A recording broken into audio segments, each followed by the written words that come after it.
what do you mean by insecurity? When I say insecurity, you have, what's the word? You know, I got third grade education. Well, let me ask you a question. When you have a fear, when you have a fear of something. Okay, now if so, you're saying a man is secure if he allows other men around his woman. He's secure. He's secure within himself. What makes him secure that he allows men around his woman that he know? That nigga, what makes if she choose to go that way with that man, then she's never been for me. That's up to her, and I move in the way that I need to move. What makes him secure though? Because he knows that he can't control her, and so if she cheats, it is what it is. That makes him secure. Period. So, damn, for real. You know, I love you've been rocking with me when they had 10 people watching this motherfucker. Go ahead, ask your question. What's your question?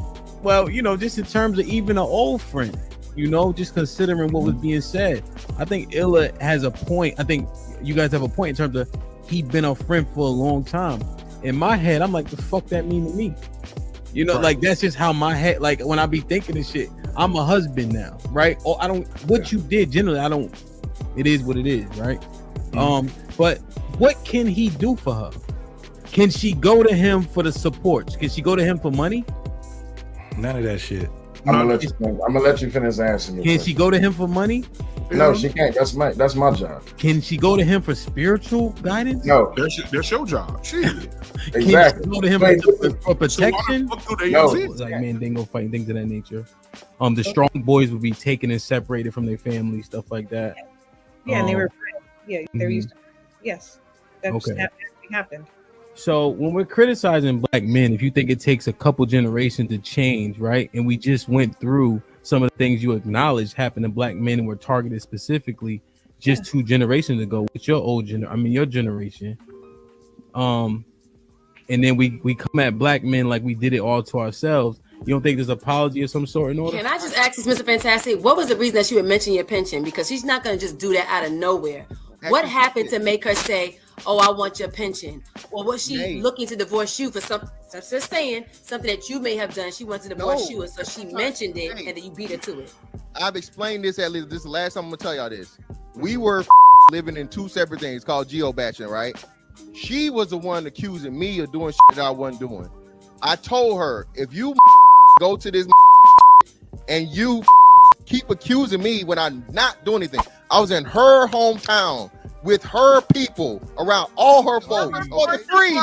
Let me be clear. Let me be clear about something. Shit. I did not ask him for his pension because that had children outside of our marriage. You left him for free. Y'all always get on here. Listening. So shut the up. You not Y'all listening. always get on here. You not try listening. to dismiss women. Stop you trying to not be listening. in abusive relationships, whether it is you are not listening. Or not. Bro, if you had 2 people sitting there, right? They had a one night stand. He put the rubber on, and you got to tell one of them they was wilding, and one of them they was wilding. You would say the woman was wilding. Mm-hmm. She should have made that nigga put a condom on. Yeah, especially because niggas' dicks be dirty. What level of responsibility? Well, not what the stats say. What level of responsibility would it be on? So he didn't put a condom on. She got pregnant. It's a one night stand. Who would you put the onus on for that happening more? If I had to choose the woman because she gives the access. Damn. So she should have made sure he put a condom on his dick. Mm-hmm. Damn. Like that. Wow. Look like Mr. Fantastic is right. Brother. Okay. Damn. So putting a baby That need to be a mom is huge for women. So depending on who the woman is, a woman with a kid is less desperate to have a baby with any goddamn body. Okay. All right. But you're saying she's 28. The clock starts getting louder and louder. Mm-hmm. That's where the danger comes in. She have a baby by a homeless person. She don't give a shit. she ready to pull up under a bridge with no panties on. That guy from he just came home, right? He just got out of jail. What's his name? Meeks. Jeremy Meeks. I think he was a prisoner. Yes. He got good hair. Yeah. He got green eyes and all that. They wanted to get pregnant by that dude. Ain't got no job, no nothing. That's a perfect example. Yep. Damn, man. The dude with the green eyes, she wants her baby with. So that's what I'm saying. She find a whatever type of dude that will make a pretty baby. She online saying, I'm on birth control. You ain't got to wear no condom. Nigga ain't got no job, no nothing, but he got green eyes. She bust it open. Looks like we're telling the truth. The problem, y'all come on these panels and you want to crucify black women. Your intention, as we talk about a lot of times, y'all talk about intention and you want us to follow you. We can't follow you if your intentions are not. I don't want you to follow me. You would get tired. Here we go again. You couldn't walk that far. You're trying to make it about me. You couldn't follow me because you get tired. On this panel, and you came on here to spew your hate for black women, and you are justifying it. And it bothered you. You're justifying it by coming on here and making it seem as if you are teaching us something. I didn't say I was teaching a thing, ma'am. You can't. Did I tell you I was teaching you? Any person that you don't like. Did I was telling you I was teaching you? Did I say I was teaching anything? Work that way. Ma'am, did I say I was teaching anything? No, but you got on this panel with the intention of telling us why men don't approach. What I would recommend is you you get a job, right? You work it, maybe in an industry that you could thrive in. Learn it, right? Without the risk, build a foundation. That way, when you jump into it, you're ready, Are we having a conversation? Are you here? Can you hear me? I hear you. Are you responding to me, you think, or? Who else am I responding to? Mm-hmm. I'm telling you what I hear. You asked me what I hear as far as that question. I know, but as I'm breaking it down for you, is it? Move on. Let it go. You are partway chivalrous to like you and yours. Is that truly chivalry? Is it just you protecting your investment or your asset, which is your wife? And I want to go back to maybe that isn't as chivalrous because you're protecting your investment, which is your wife. If somebody smacks her investment. But the woman on the bus, the old lady on the bus is standing up with a cane, and you gonna sit there and stick your happy hips, your wide hips down that bus, and watch her stand up on that with that cane the whole entire time. That's not chivalry. Are you saying that me protecting my wife is less chivalrous than me giving my seat up for some old hag? Are you No. Are you really chivalrous if you are only protecting your investment? It's mine, right? Right, you're protecting what's yours, but are you truly chivalrous if you don't give up the seat on the bus? A woman that does things for me is enough. I don't need extra girlfriend. Maddie, you made the point. You made the point. Yeah, let me make a quick point, right?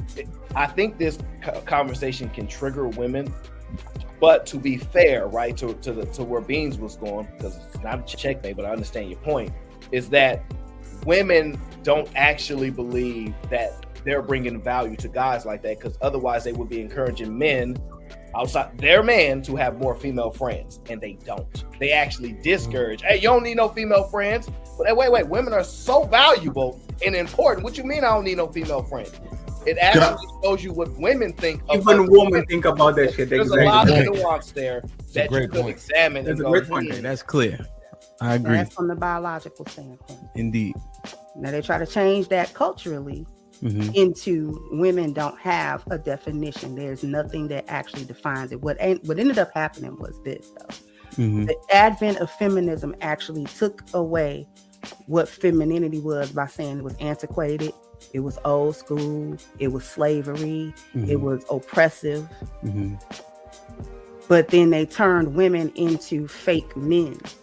So everything that a woman do valuable is what men do. She go out work, she go out and make money, she go out and get a degree, she go out and get education, she go out and buy things, she go out and she can afford things.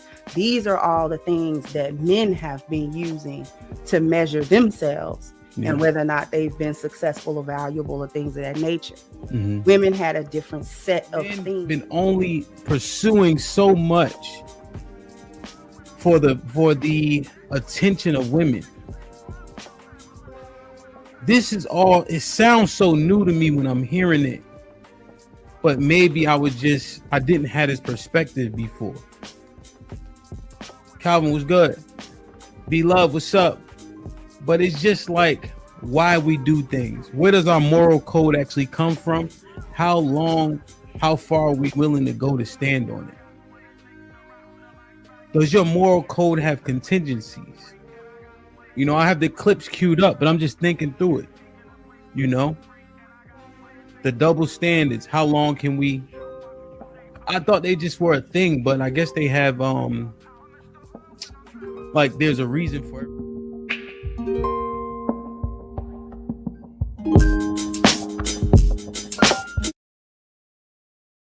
Direction, choose your own path. Don't just wear anything. Wear garments that mean something.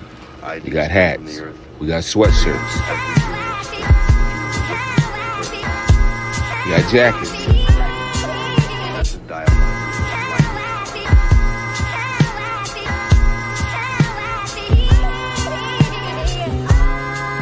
We even got hoodies.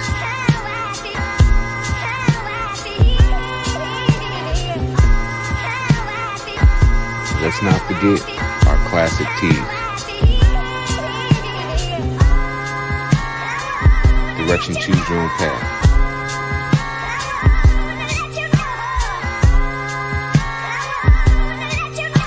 The message is always in the cloth, the colors, the designs, the fit.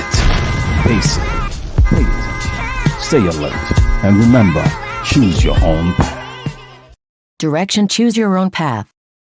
You know, this is the home of We Major, Me Frosty, Unfamous, and the restricted clothing brands. Let's get it.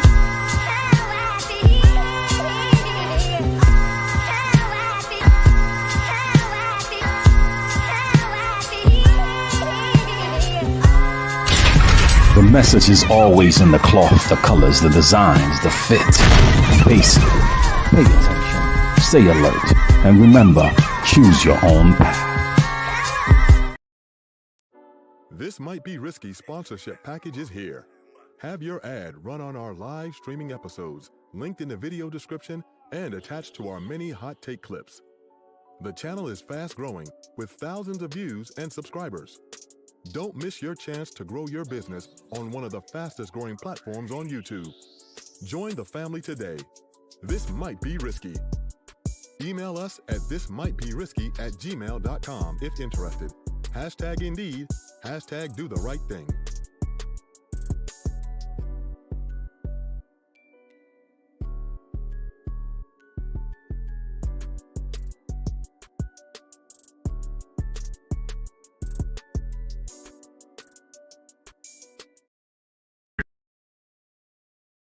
Seeking a place where young free, and I got what it takes to round the mic right up on the shoot. Seeking a place where young free, and I got what it takes to round the mic right up on the shoot. Seeking a place where young free, and I got what it takes to round the mic right up on the shoot. Watch what you say, I'm shit mouth, cause 50 shots still turn the gun down. I'm Mr. Hood when I'm traveling. Hood when I'm traveling. When I'm traveling, seeking a place where young free, and I got what it takes to round the mic right up on the shoot. Seeking a place where young free, and I got what it takes to round the mic right up on the shoot. Seeking a place where young free, and I got what it takes to round the mic right up on the shoot. Watch what you say, I'm shit mouth, cause 50 shots still turn the gun down. I'm Mr. Hood when I'm traveling. Hood when I'm traveling. Hood when I'm traveling. Seeking a place where young free, and I got what it takes to round the mic right up on the shoot. Seeking a place where young free, and I got what it takes to round the mic right up on the shoot. Seeking a place where young free, and I got what it takes to round the mic right up on the shoot. Watch what you say, I'm shit mouth, cause 50 shots still turn the gun down. I'm Mr. Hood when I'm traveling.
Yo, we here. DJ Ham the Stampede, we in the building. It's a stampede! DJ Ham the Stampede. Aaron was popping. Good afternoon, DJ Ham. Chat. How's everything? Doing well. No complaints. I like it, man. Like, share, subscribe, tell a friend, and tell a friend. Hit that like button right now if you can. That helps the channel the most. Let me see who in the chat real quick, and we shall get it popping. We got a bunch of new things going. Bub put a battery in my back yesterday in regards to the Patreon thing, so I'm gonna figure out what that looks like 100%. Also, I just dropped a link in the chat. A new endeavor that I have not stumbled upon, but had an opportunity to get into. It's called Brother Whiskey. If you are a whiskey drinker, one of my frat brothers developed his own specific whiskey brand, which I'm now becoming a part of. It is, Aaron, maybe you can help me out with this. So it's better than Makers. I would say that the price point matches that of an Angel's Envy, but it's not at that cost. But I would liken the finish to the Angel's Envy rye, but maybe not as sweet. And it's made to be drunk, how you say it? Drunk, neat. But it's awesome in an old fashioned. But the finish, the burn is for it to be, consumed neat. What you think about that? Sounds very refined, but also well-rounded. Sounds like this is what a bourbon really should be. I discovered one. It's a local bourbon made here in Malvern, PA as well. I think I told you about it earlier. Yeah. Same thing. It has that classic caramel, corn, sugar flavor that you should get from bourbon, right? But it's also balanced and refined enough where you can drink it neat, but balanced enough and where you can do anything with it, turn it into a beverage, a mixed beverage, which is what bourbon should be. Scotch is supposed to be the neat or with a splash of water to open it. That's it. Yeah. Other drinks are supposed to be made into mixed drinks, but a bourbon should be versatile. Indeed. That's exactly what it is. My preference is largely cognac. I really like the 50 Cent cognac. The Shannon Sharp La Portier is the best cognac I've ever had. But in terms of this, just to indulge, right? Let's say, especially if you with a lady or etc., usually they shy away from whiskey, bourbon a little bit. But with this, the old fashioned is great. And there's a couple other drinks that he has proprietarily like kind of concocted that are awesome, So his name is Dre. It's called Brother Whiskey. I just dropped the links in the chat. I'll have a few bottles here soon. We'll do a testing and things of that nature. Shit like that. Grinding, man. We trying our best. Yeah, you have to order it, Thanos. It take like 3 months to come, but you have to order it. But I swear, it is the best cognac I've ever had. Really, like, word is born. Damn, man. Like, share, subscribe, tell a friend, hit that like button right now if you can. That helps the channel the most. If you guys ever see Harmonic Universe in the chat and you looking for beats or rhythms, this is one of his that he made for me right here.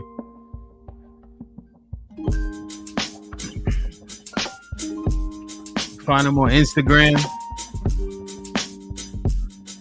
As you level up your platforms, So I like the vibe to it. You know what I'm saying? Real shit. Like a lot. The filter. Lauren Mack would tell us, not hand with a filter on. I don't got no filter. This is how I look. Do I look like I have a filter on here? Not that I can see.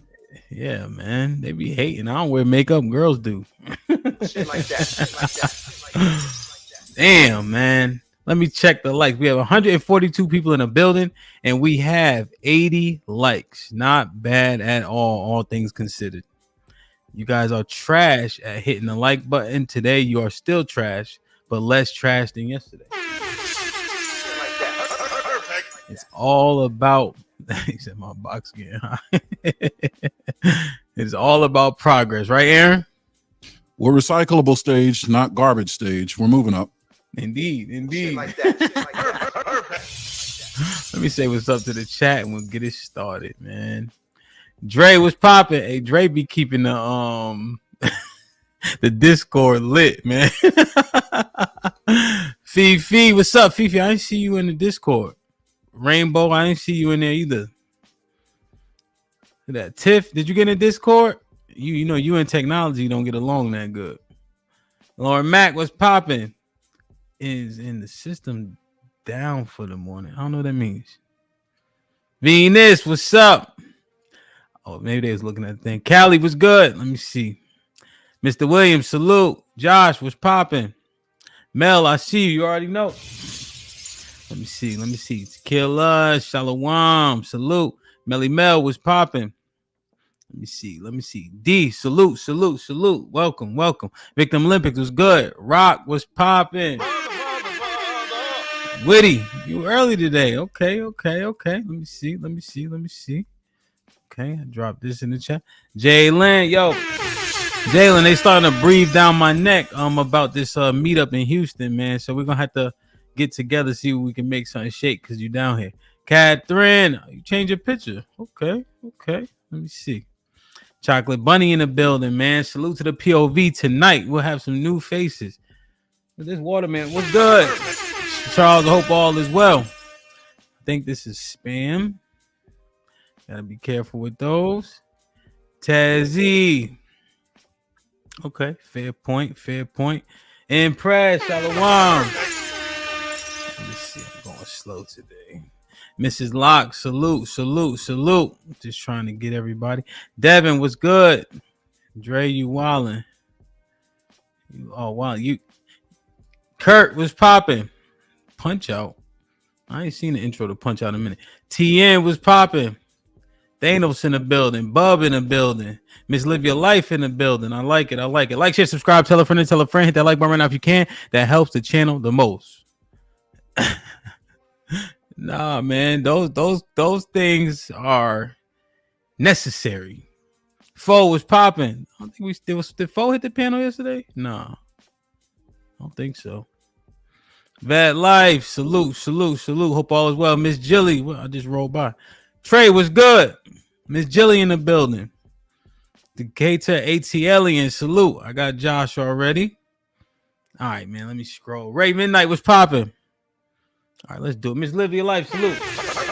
Like, share, subscribe, tell a friend. Hit that like button right now if you can. That helps the channel the most. Sporties was good. Venus, what up? Let's get it, man. Damn. So I've been doing a bunch of interviews. We've been growing, exponentially for sure. And I was sitting back like, man, we have, and these words are words that people often use. I tend to agree, generally speaking. But we have unsung heroes all around us, and hero, people will decide what that means, right? People have different agendas, politics, and etc. But we have people around us every day that go out and do the things that you are sitting there and absolutely will not do. Like we talk about the police forth and back and forth, especially with this Miss Massey shooting, right? But those men and women are doing things that the majority of us don't want to do. Even when you look at the mass shootings and things of that nature, in these malls and etc., right? Regardless of how you feel about the police, we run away, they running towards it. Do you remember that shooting when the person was a transgender? They were shooting in a little kid's school, right? Mm-hmm. They locked the doors. Everybody who got out did. The police went in, right, and did what they had to do, right? So I just want to acknowledge that fact. Same thing with firefighters. Have you ever burnt yourself? Mm-hmm. A first-degree burn, and it burns for hours. Mm-hmm. They run towards those type of things, right? My belief system is strong, right?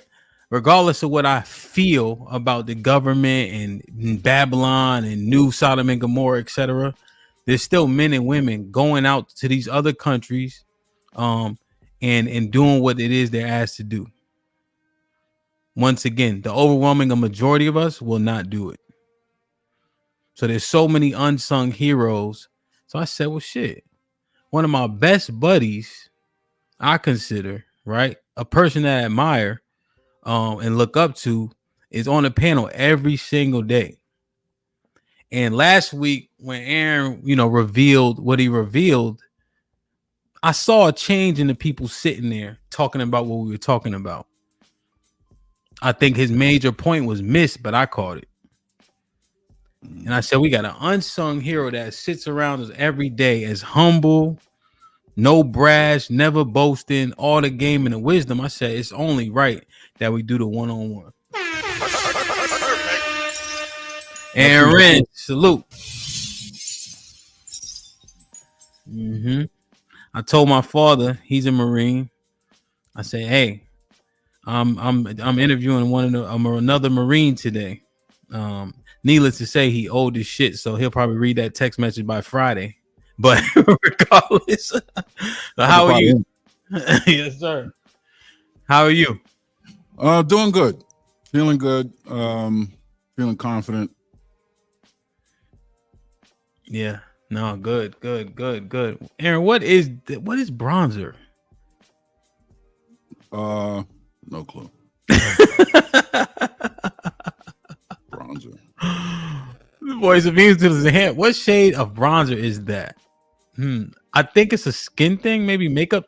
I don't have makeup on. Yeah, okay. I'm like, there's a bronze color on my tie. Yeah, I'm thinking like, damn, she talking about my necklace? Like, I didn't know. Yeah, right. So, Venus, we're gonna get there actually, right? But unlike you guys in the chat who ruined every Tubi movie for me, I'm not gonna foreshadow the ending so much. All right, let me read these and we'll get started. Dre with the $2. You all got big blood clot backs, big back, big back. I think he responded to the intro video. So no filter. Jalen with the $5. It's giving flawless and no pores. Him. What are y'all talking about? Ted Z, salute. Became a new member.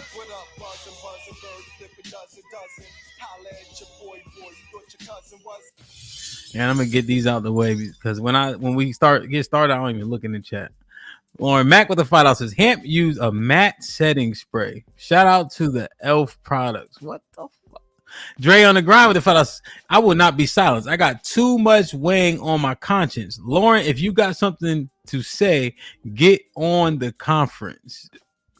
Jalen with the $5 says, nah, Lauren, he used a Mac Fix setting spray. See it from a mile away. God. Lauren Mack with the $2 says, with the BB cream in the SPF 30, Jalen. Southern Kid, Shalom. Jalen with the $5 says, I think I see a little Fenty highlight too. I'm confused as hell. Lauren Mack with the $5 says, bronzer is honey and the highlighter is crystal. Just a light brush on the nose tip. Thanos with the $5 says, Hamp on that Tej Hanley pack.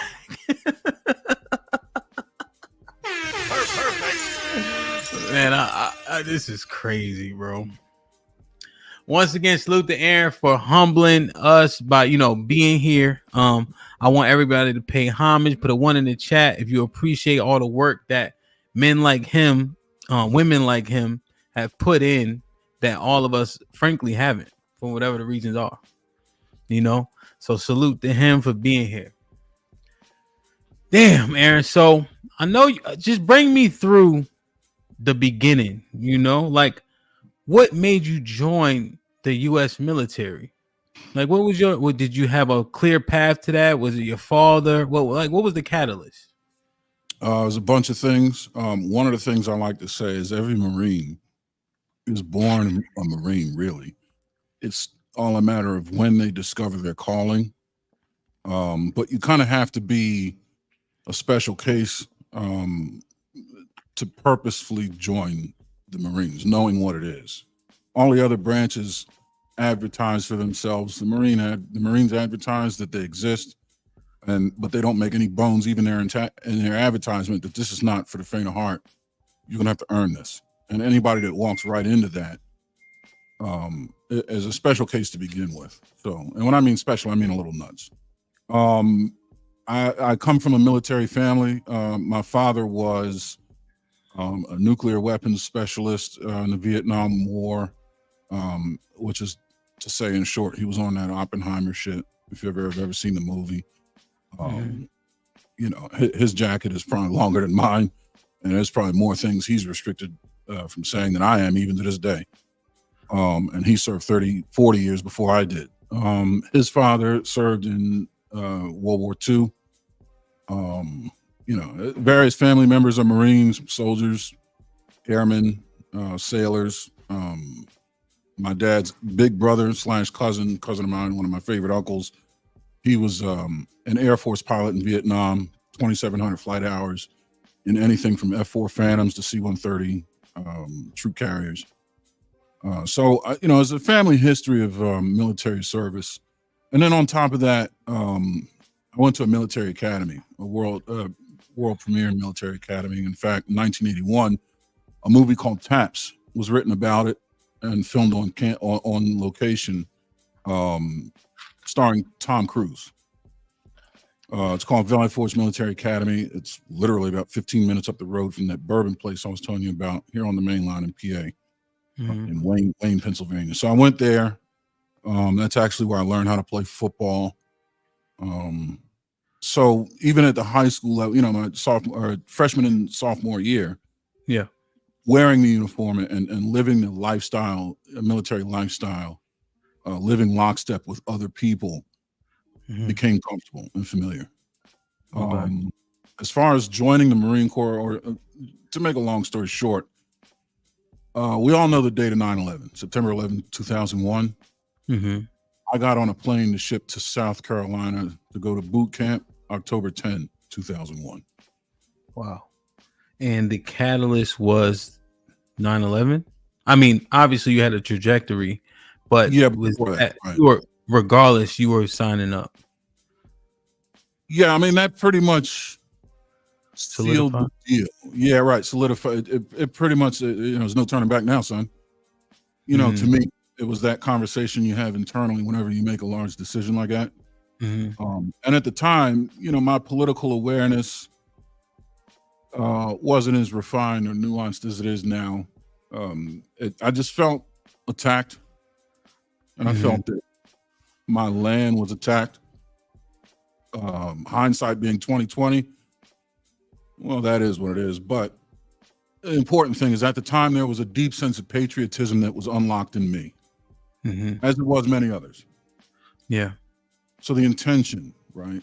No matter how guided or misguided it may have been, the intention was patriotic. And that was the day. And so, just recollecting back to that time, that was Monday, right? No. 9/11 was Tuesday morning. Tuesday morning. And so it was so odd sitting in the class, because I was in high school. I was a sophomore. And it was just so odd sitting in class, right? But the one thing that stands out to me is that football game was like the first football game of the season that Saturday, first or second. And when the national anthem played that day, you know, because that was the first time you heard it in an organized session, you know, after 9/11, it hit a whole lot different. Like there was no joking, babies weren't crying, none of that, you know, in the stands. And it was a packed house just because it was the first game and the team's supposed to be good, etc.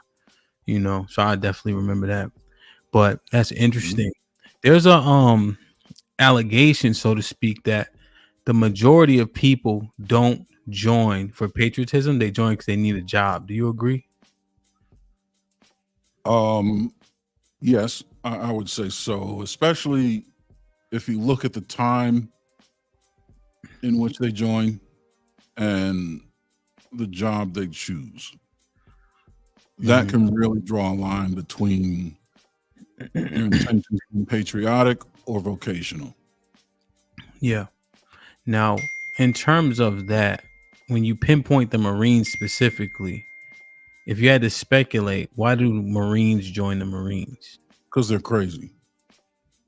Marines join the Marines because they simply want to be a part of the toughest, most elite, finest organization. At least it's built that way.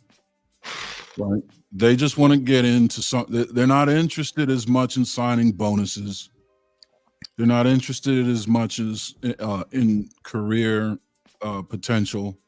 Because if you want to be a millionaire, going in the wake of a military service, you go in the Air Force, get into some highly technical shit.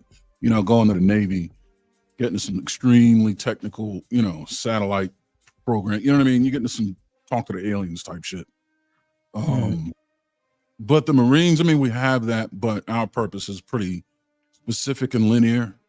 That is to go to a location quickly, fuck it up, and return home and await orders to do that again.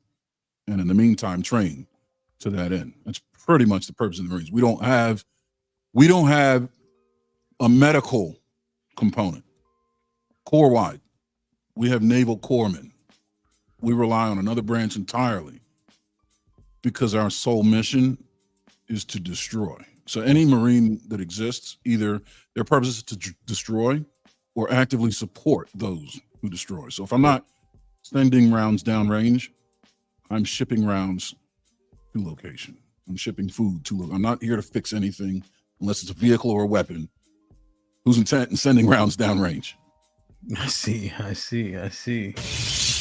Okay. So the mantra, I've heard this, and correct me if I'm wrong, first to fight. Yes, that is a mantra of the Marines. First to go, last to know. And that is propped up on another mantra.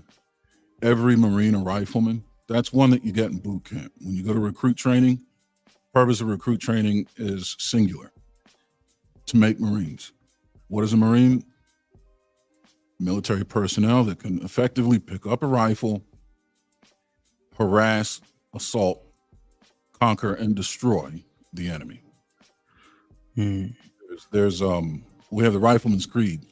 I'll give you a brief part of it. This is my rifle. There are many like it, but this one is mine. My rifle is my best friend. It is my life. I must master it as I must master my life. Without me, my rifle is useless. Without my rifle, I am useless. I must fire my rifle true. I must shoot straighter than my enemy who is trying to kill me. I must shoot him before he shoots me.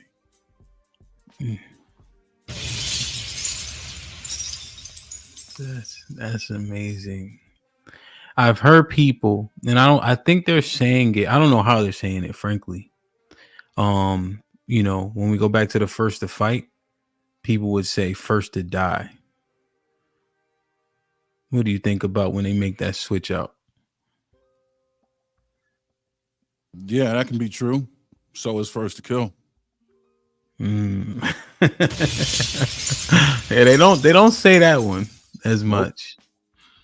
They come hand in hand. Live by the sword, die by the sword. And if you're the first one to live that lifestyle, you're the first one to be exposed to its benefits, rewards, and its repercussions and ramifications. Yeah.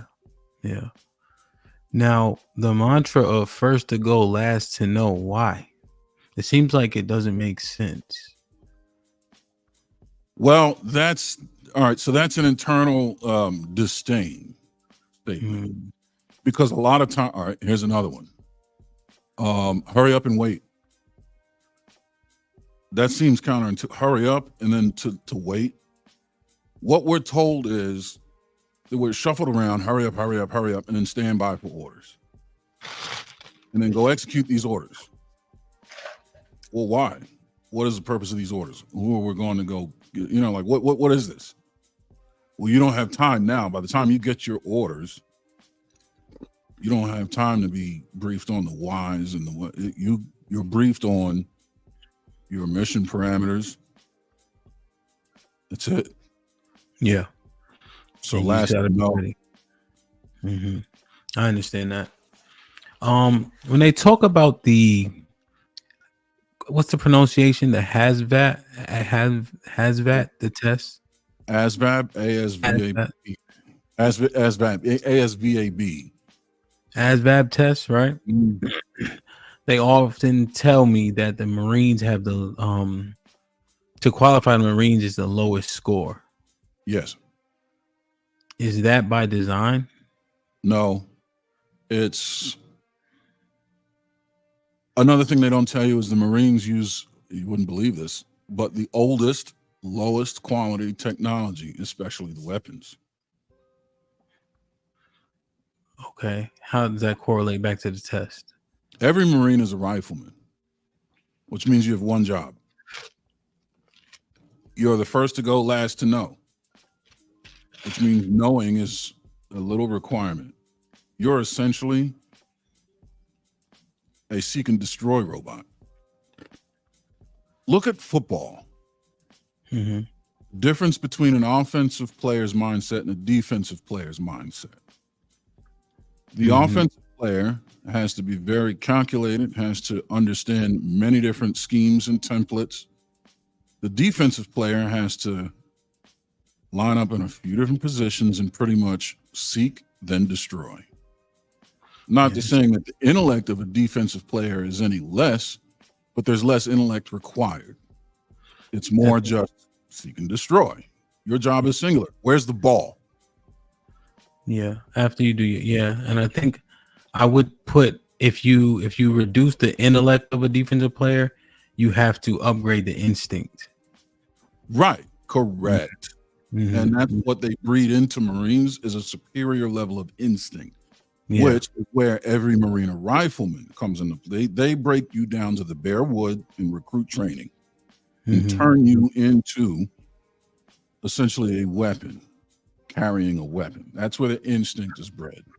Yeah, 100%. Because in that environment, and we liken things in football because football transfers to everything, right? For analogy purposes. Yep. When you thinking, that's when you get caught up. When you overthink it, you miss. You're late to the play. When you know your job and your instincts kick in, because you're responding to what somebody's doing, right? Defense, right? He's running a route. He knows where he's going. You don't. But your instincts will get you there. Right. You're reacting. Yep. Yeah. Yep. You need to know just enough to analyze what's happening right in front of you and understand your target. After that, it's go time. Whereas the offense has to deceive you. They have to have a plan A, a plan B, a plan C. Oh shit, he showed up. What do we do? Audibles, and they're layers. There's templates. There's layered templates, like clear foldaways. Each play, right? And what's this guy doing in his job? His route is here. He's going to do and the timing of it all. Alignment may not be assignment may not be to block this guy. Just chip him to change his timing a little bit. What does that mean in the grand? Defense doesn't need to know all that. Yeah, 100%. Know the territory and where's the ball. Indeed. Like, share, subscribe, tell a friend and tell a friend. Hit that like button right now if you can. That helps the channel the most. So, Aaron, the thing that really jogged me to, ask you for this this opportunity to interview you is one of the things you said last week. Before we get to you, right?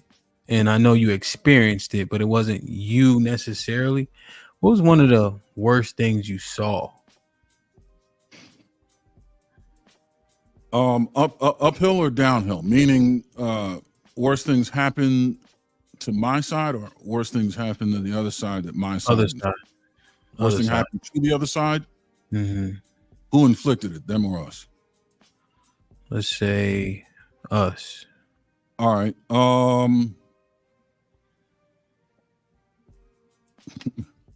Explosive air support. I mean, just total decimation of knowing that there are structures over there with people in them, not knowing if all of these people are perceived as the enemy or not. There's people nonetheless, and watching that reduce to dust and rubble, man. What's you guys' proximity to these things happening? Kilometer. 1,000 meters, which is not when you got aircraft deploying ordnance, 1,000 meters is right next to it. Yeah, that's not it. You feel vibration. You're there. Mm-hmm. That's less than a mile, 6/10 of a mile. Yeah. No. So after that happens, do you guys have to go and clear the area, so to speak? Yeah, it depends. But a lot of times, yeah. And when you say clear, when you use the word clear, that's what happens when you're in a CQB situation, close quarters situation, and you're clearing rooms or you're clearing an interior of a structure. Yeah. You know, essentially kicking in doors. You're stacking up on doors and kicking them in.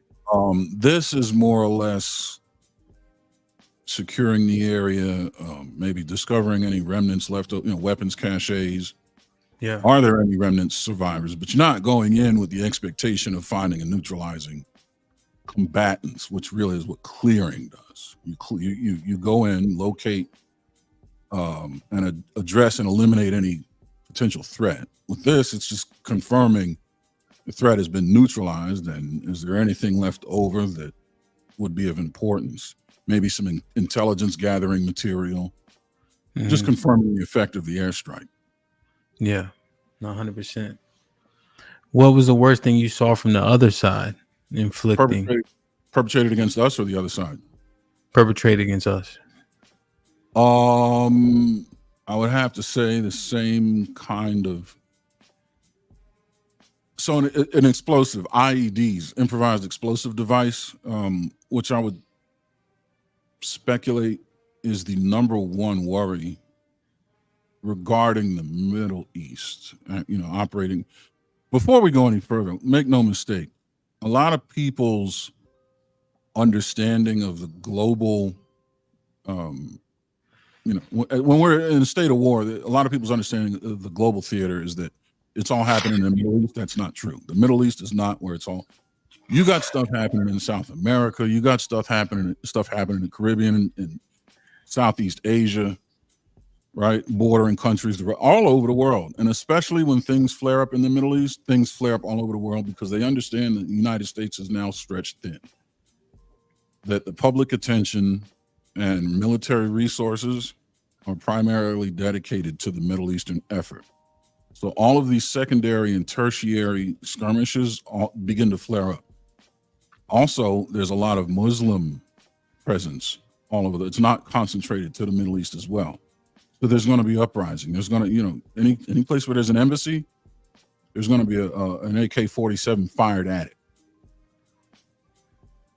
Okay. Right? So with that said,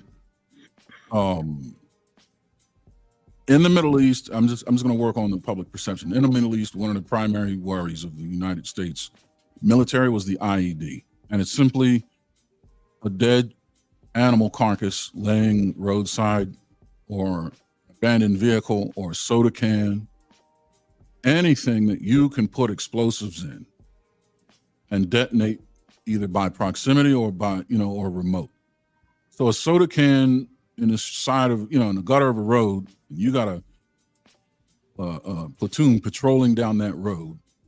Somebody walks by that soda can, that's the end of their waist down. Okay. If a 7-ton vehicle or a Humvee, even if it's up armored, drives by a parked vehicle, that vehicle has a trunk full of explosives. That's enough to pretty much take out that vehicle. So those are the things where bodies get turned into pink mist, essentially, or spaghetti sauce from waist down, shit like that. Yeah.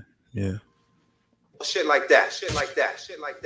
Like, share, subscribe to you. Tell a friend. Hit that like button right now if you can. That helps the channel the most.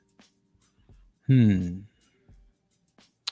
the last podcast, we were just talking about the massy shooting and, in the streets, what happens with the guns and people having to use them on each other, and, imperil the consequences, so on and so forth. And you made mention of your military experience.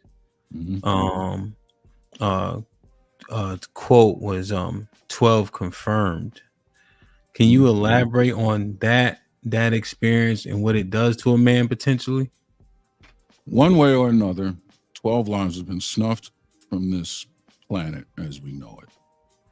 those lives would potentially still be here for today if it weren't for the direct action of myself and those I'm operating with at the time. So anywhere from, let's say,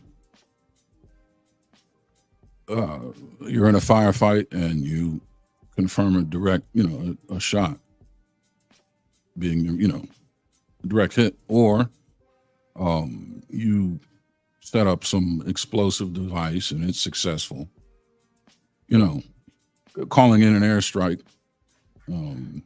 Those are what we would call unconfirmed.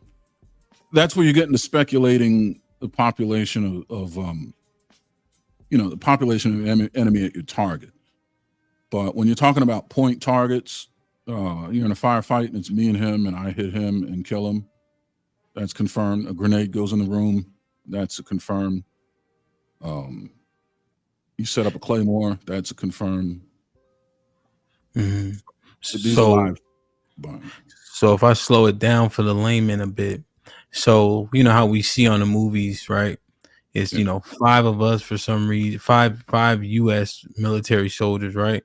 And they'll be fighting a whole gang of people, and those are unconfirmed because you just shooting that in that direction in that area, and then let's say we have like the movie that was so popular, American Sniper as an example. Very good. When he's hitting people, those are confirmed. Yep. Okay. What role did you play? You toss a grenade in the room and take out 3 confirmed. Okay. It's deliberate, and you can account for who was in there. Okay. What was your role? Whatever you can share.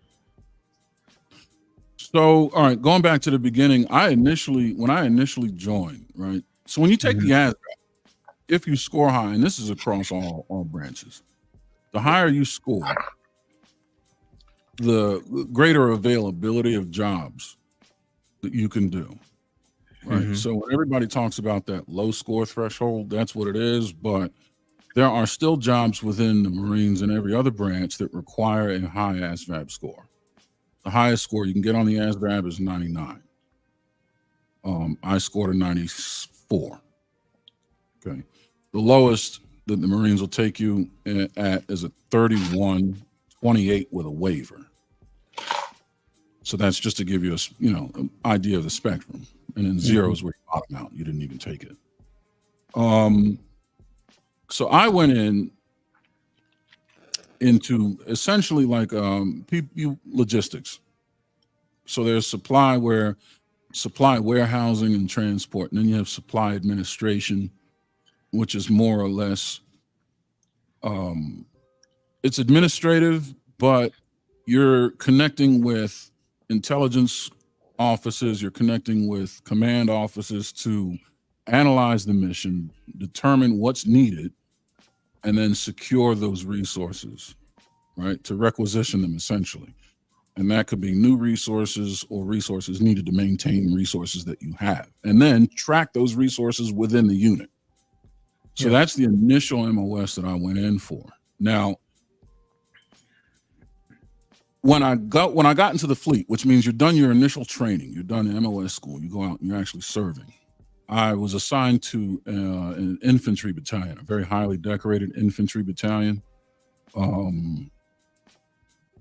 And from there, your role begins to change based on your own strengths, weaknesses. And in an infantry battalion, even the corpsmen are harder than most other military service members, period. They can shoot, they run, physical fitness tests. They're pretty much Marines. They just didn't earn the title. So here I am, this logistics specialist in a very highly decorated infantry battalion. And I'm very big.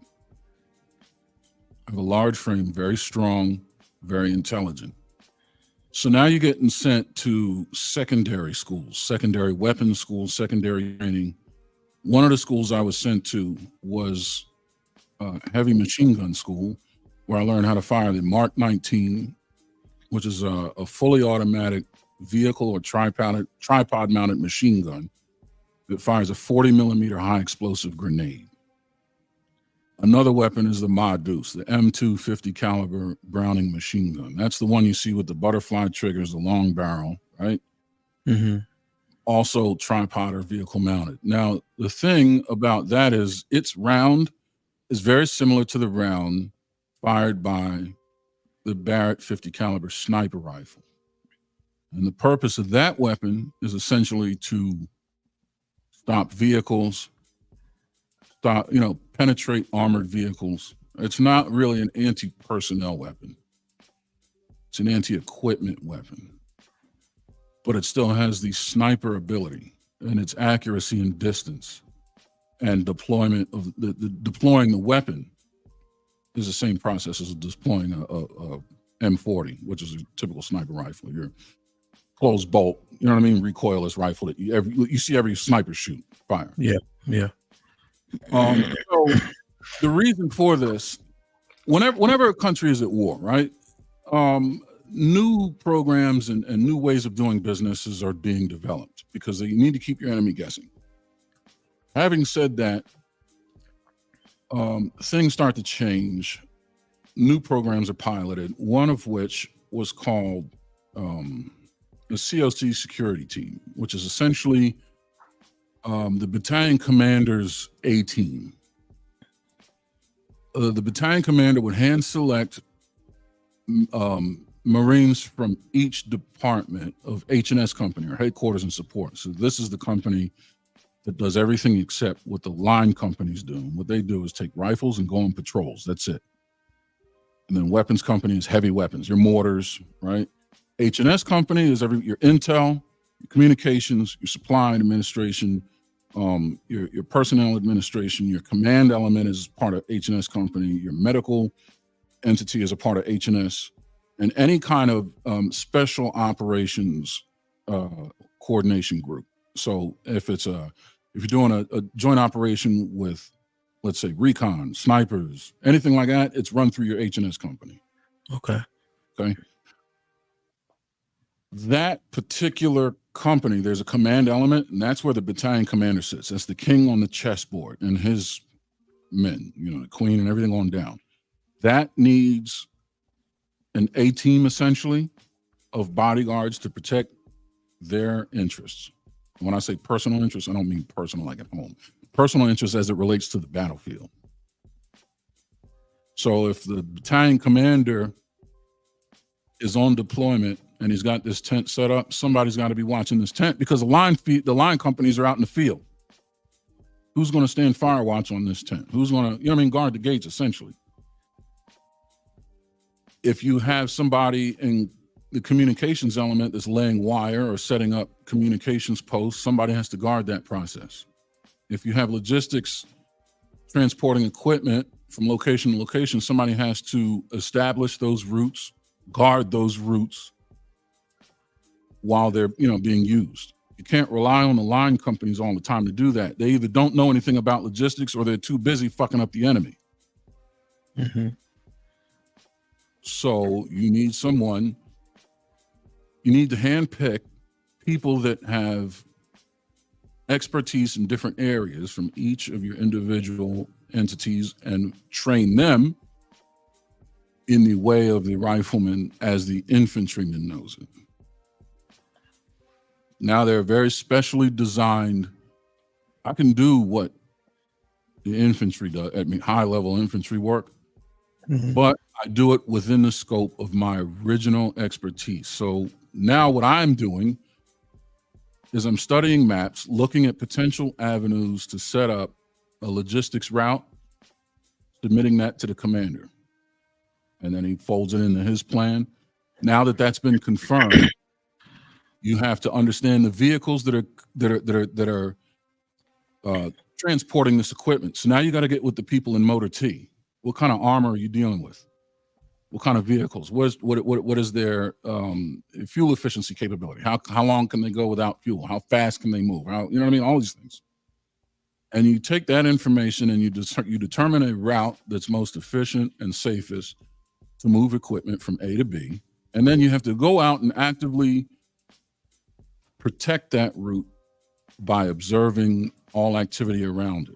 And you have to have a secondary route just in case there's activity on this route that compromises your mission.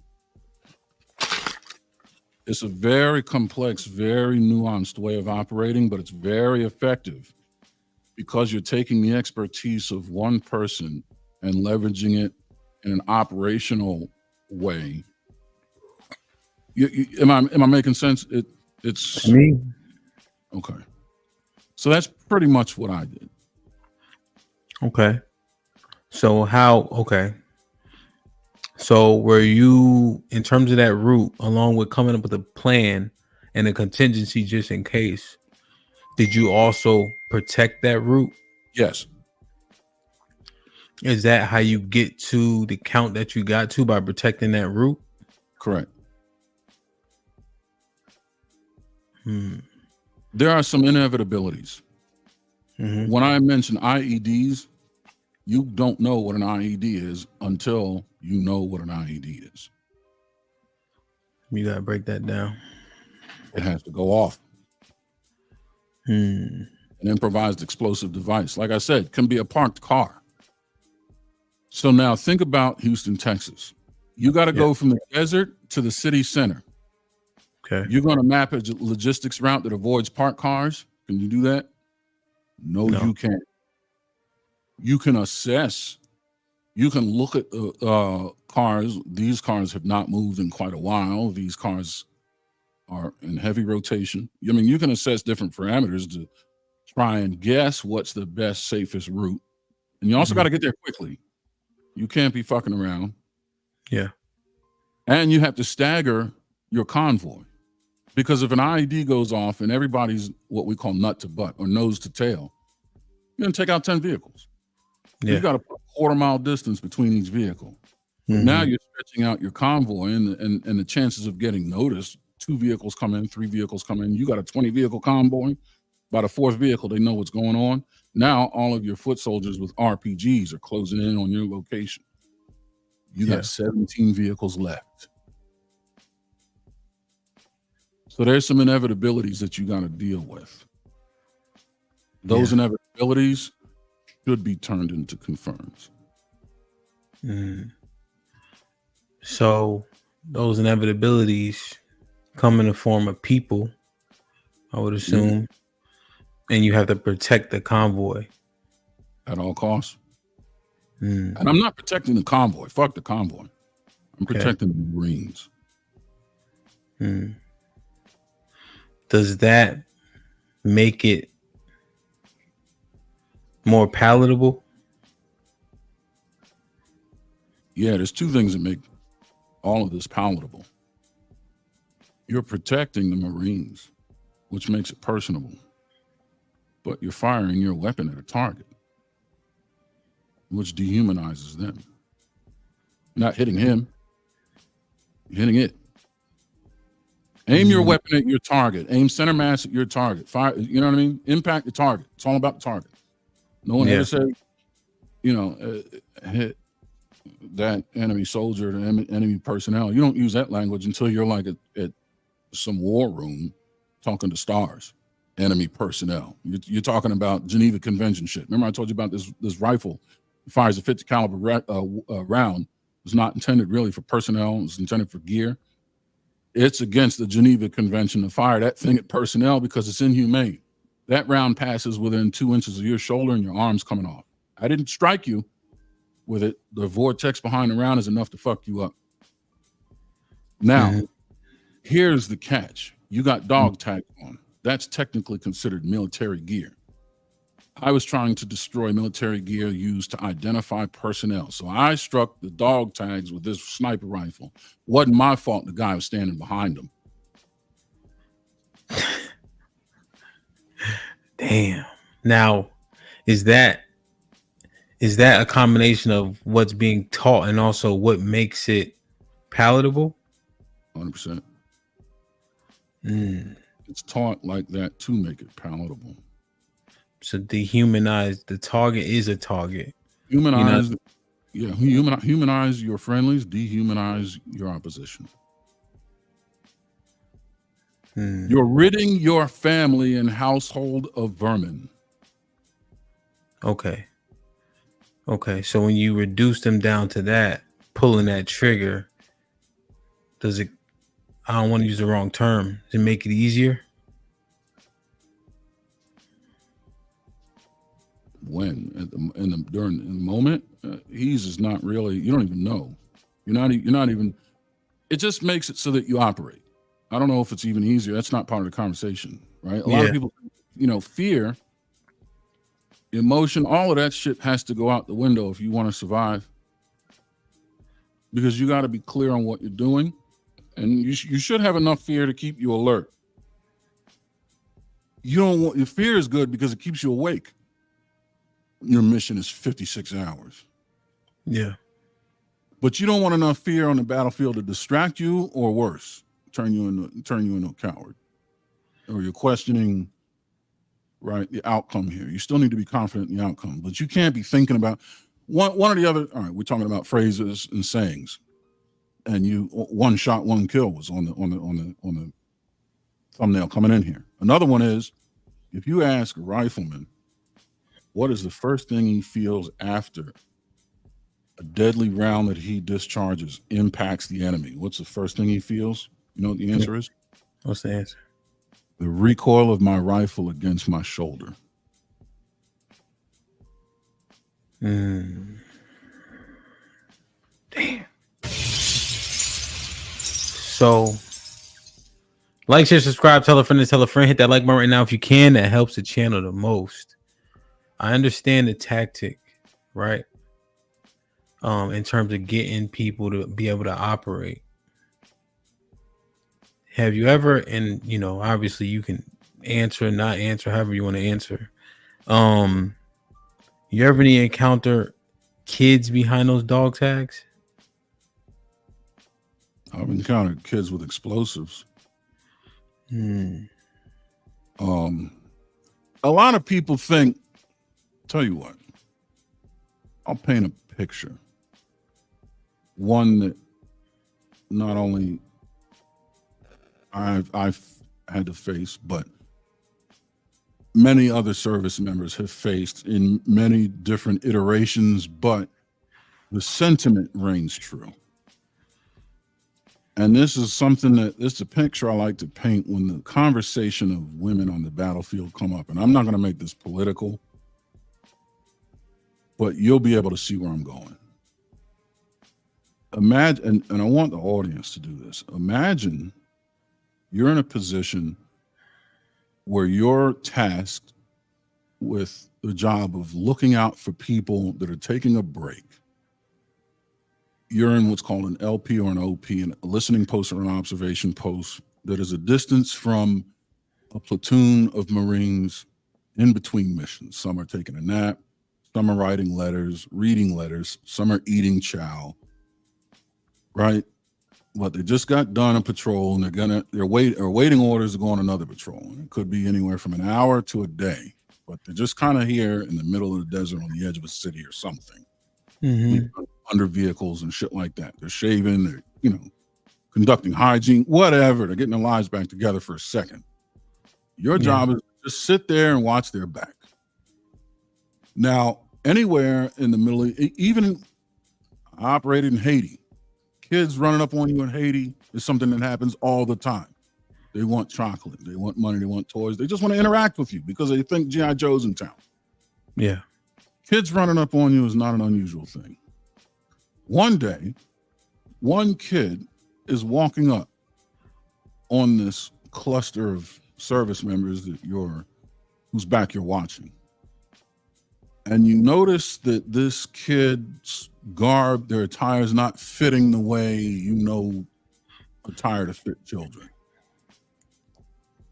And the wind is blowing, and there's even greater indications that there's something under there, meaning there's sharp edges and creases underneath the garments as the wind blows and pulls the garment tight against this, there's a box under there or something like that. And this kid is walking slowly.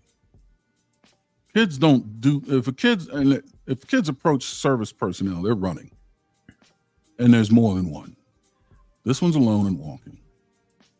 Long story short, some radio communication, and a decision is made that this is a threat that needs to be eliminated. So you eliminate the threat. And then EOD rolls in, explosive ordnance disposal. They roll in and discover that this was a martyr. The job of this child was to go approach this unit. When they got close enough,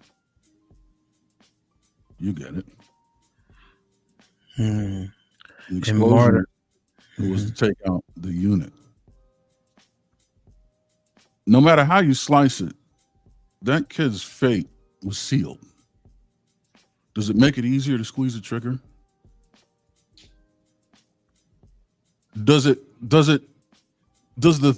thought that you saved a group of Marines, that you sent 20, 30, 40 sons, fathers, husbands, brothers, uncles, community leaders back home to their family, back home to their home turf, to drink a beer at their local.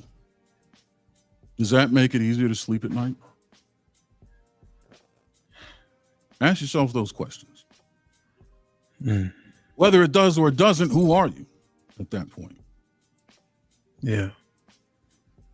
And you know, like we talked about with the confirms and the 12 and etc., right? Your experience. Go ahead. Well, yeah, you're asking a question. Go ahead. Well, just your experience of the others. Was there a difference between the martyr child and the others? Because the results, let's say the results the same. You send those Marines back to their homes, but is there a difference? That's where I was headed. Okay. I'm glad you asked that. And I must be clairvoyant and saw it coming. The question always remains, all that goes out the window at some point. Even if a life was taken in exchange for yours, what doesn't change is a life was taken. And you start to ask yourself inadvertently, really, is it worth keeping your life to live the rest of your life knowing you've taken another? Because you put yourself in the position of the life being taken, and your potentially worst fear has been realized. And then the fallout that leaves with your family, right? Like that's hard. That's a hard pill to swallow. But it's either that or living knowing that you have brought that reality to someone else. And for what? That's actually an interesting rhetorical.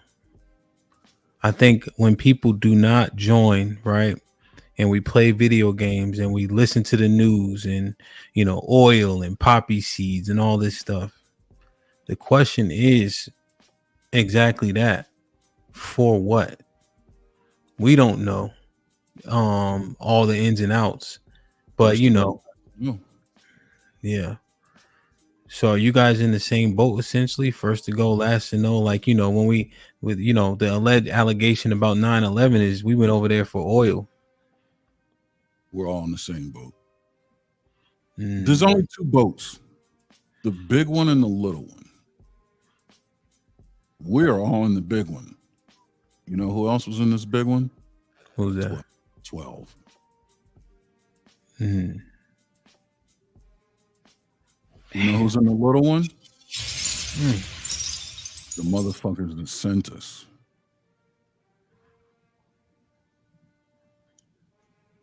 That is. One man's terrorist is another man's freedom fighter. Yeah. That guy's shooting at me and I'm shooting at him for the same reason. To just go to fuck home.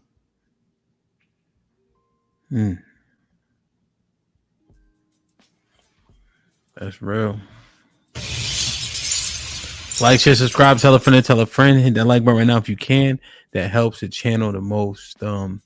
you know, it's 187, right? It's murder, death, kill. But it sounds like if people just doing their job. Can it be that simplified? It's simpler than that, because is it really their job?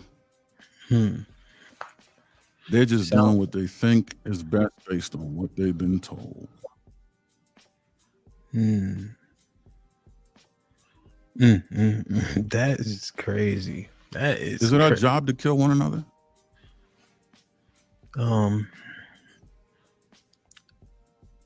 It sounds like your job in those instances was to protect by any means necessary, up to and including taking life. If I substitute, in the moment, that's your job. If I substitute the word duty, is that better or the same difference? Just semantics. No, they're very different. Your duty is what led you to join. When you joined is when you were given the job. Yeah. Let me ask you. Your job.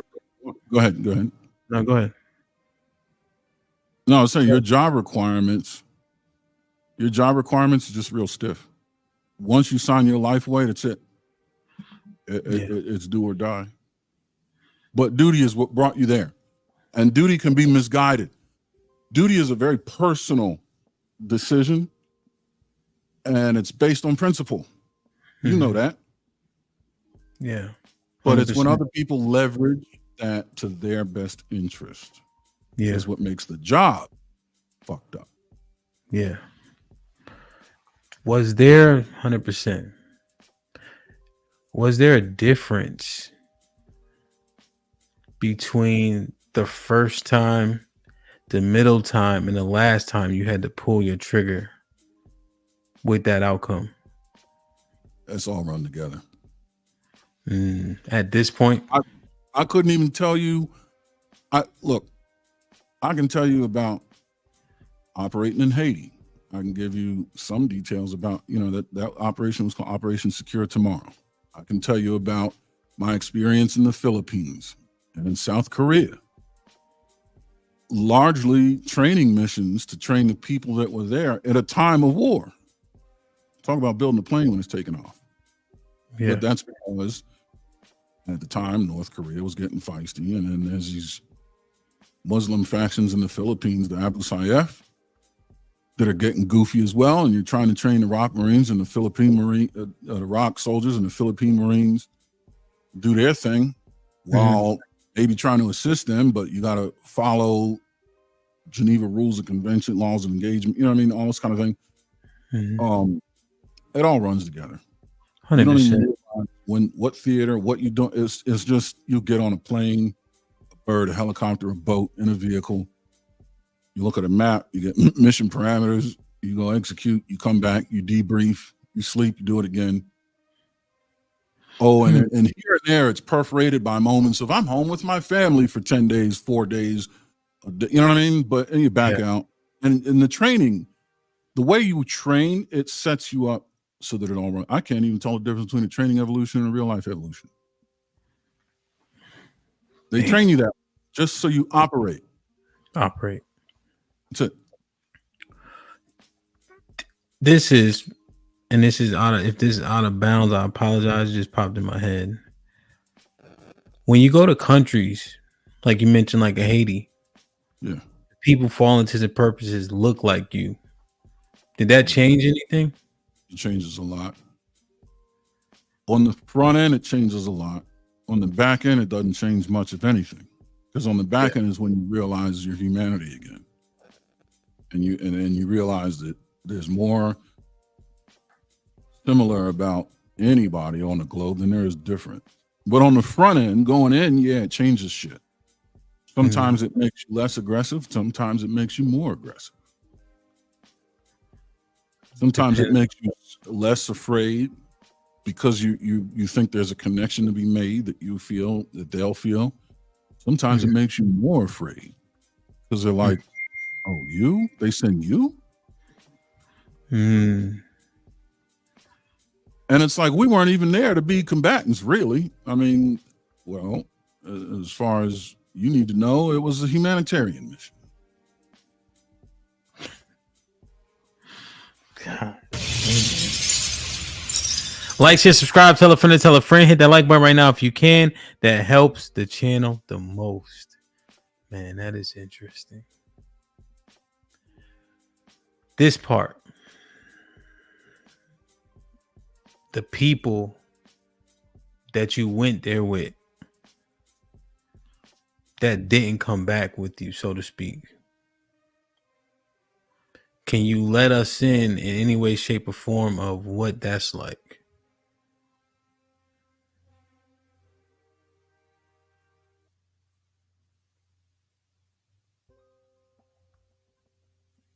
Imagine it's bad enough you don't know why you're doing what the fuck you're doing. First to go, last to know. What brought you here is a deep sense of patriotism. Patriotism to people that you don't even know, but you know you love them because they're from where you're from. In the hood, this level of patriotism is at the bedrock. It's my block and that's your block, right? In the gang community, this is a sentiment that's shared. Territorialism, tribalism, however you want to look at it. Then there's a selection of people that made the decision you made, and you admire them more than you admire yourself, because you questioning yourself, what the fuck have I done now? Why am I in this position? But you admire them because they made the decision that you did, but they're stoic about it. They're not indicating any sign of duress. They're enthusiastic about their job, so you admire them like superheroes. You train with them, you come up with them, you see their flaws, their weaknesses, you see their strengths, and you admire them more. And then they're responsible for keeping you alive. You actually get sleep because this guy stayed awake. And then you return the favor. And then he dies. And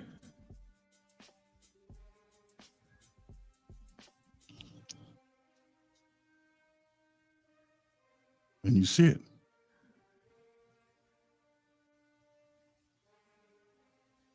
Many cases you couldn't stop him. What if you could have? What was the cost?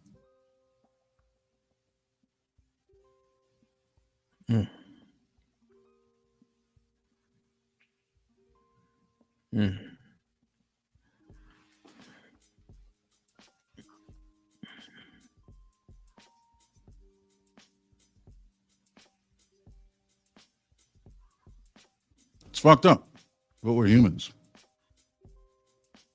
We do dumb shit. Just appreciate life.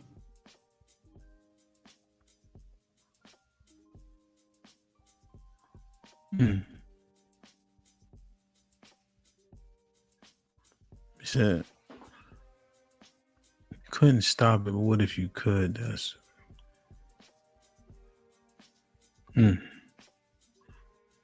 that would probably be the worst feeling. Couldn't stop it. Worse than dying?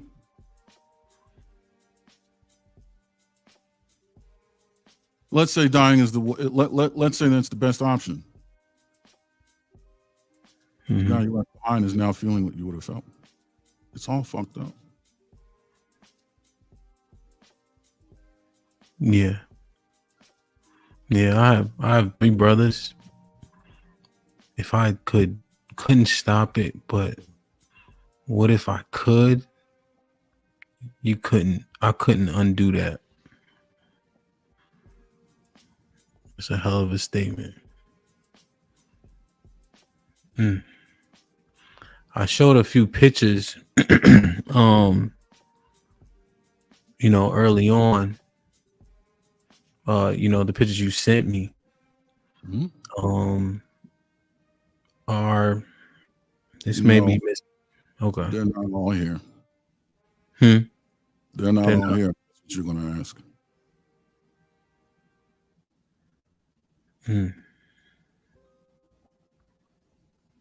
Man, I couldn't even imagine. I had a buddy in college, right, and this don't even halfway fit the bill.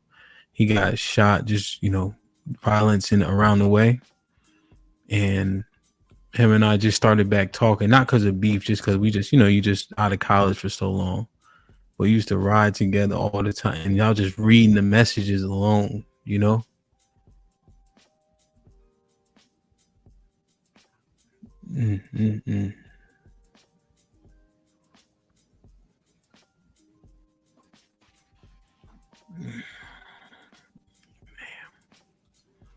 Hold on 1 second.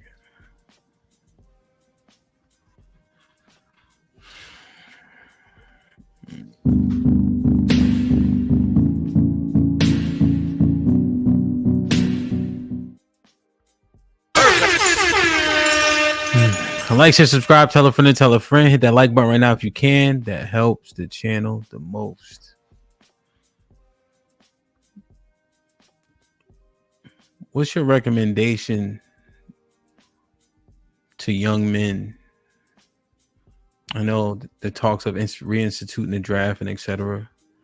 But what's your recommendation to young men considering joining the military?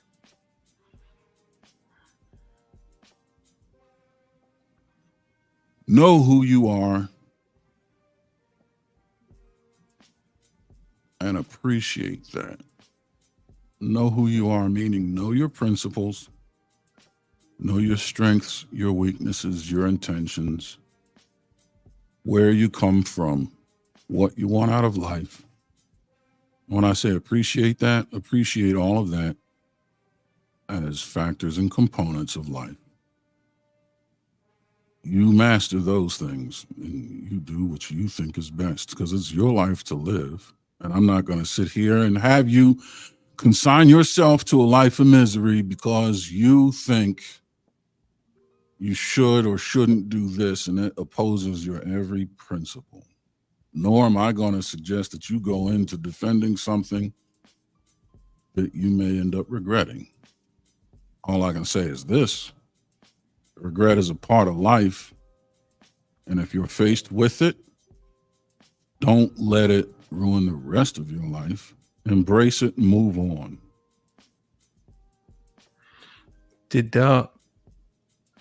Yeah, that's solid. I want to make sure the young brothers understand that.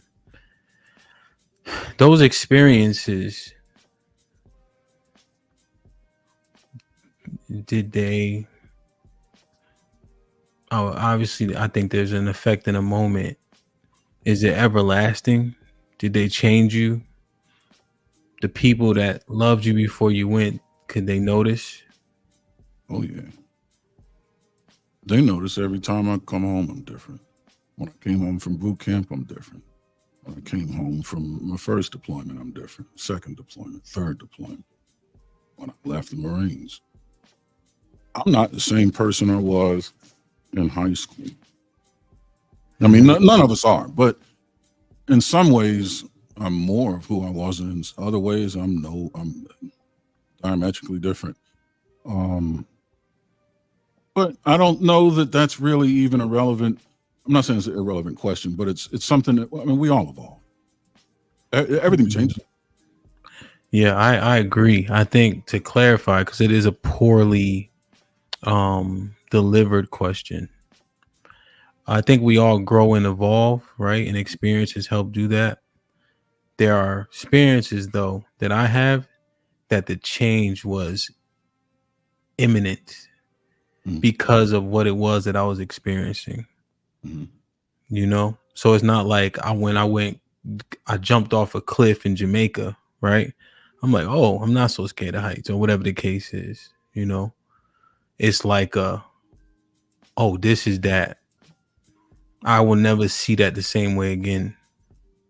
I've been altered. Maybe that's better. I've been altered because of this experience. Yes. So to yeah. So now, I mean, the way I see, let's say, the United States government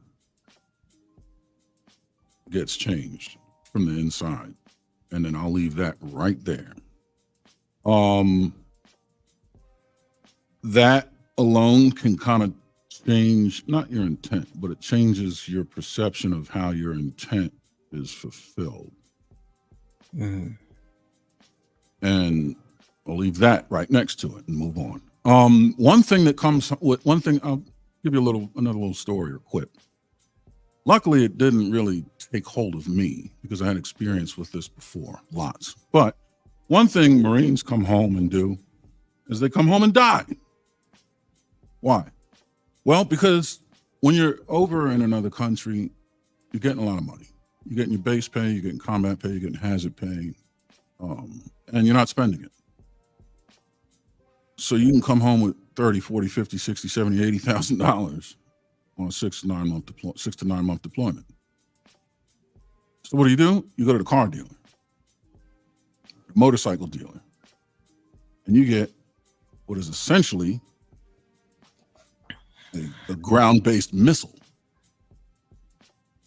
And you go and explore its capabilities. Here's a problem.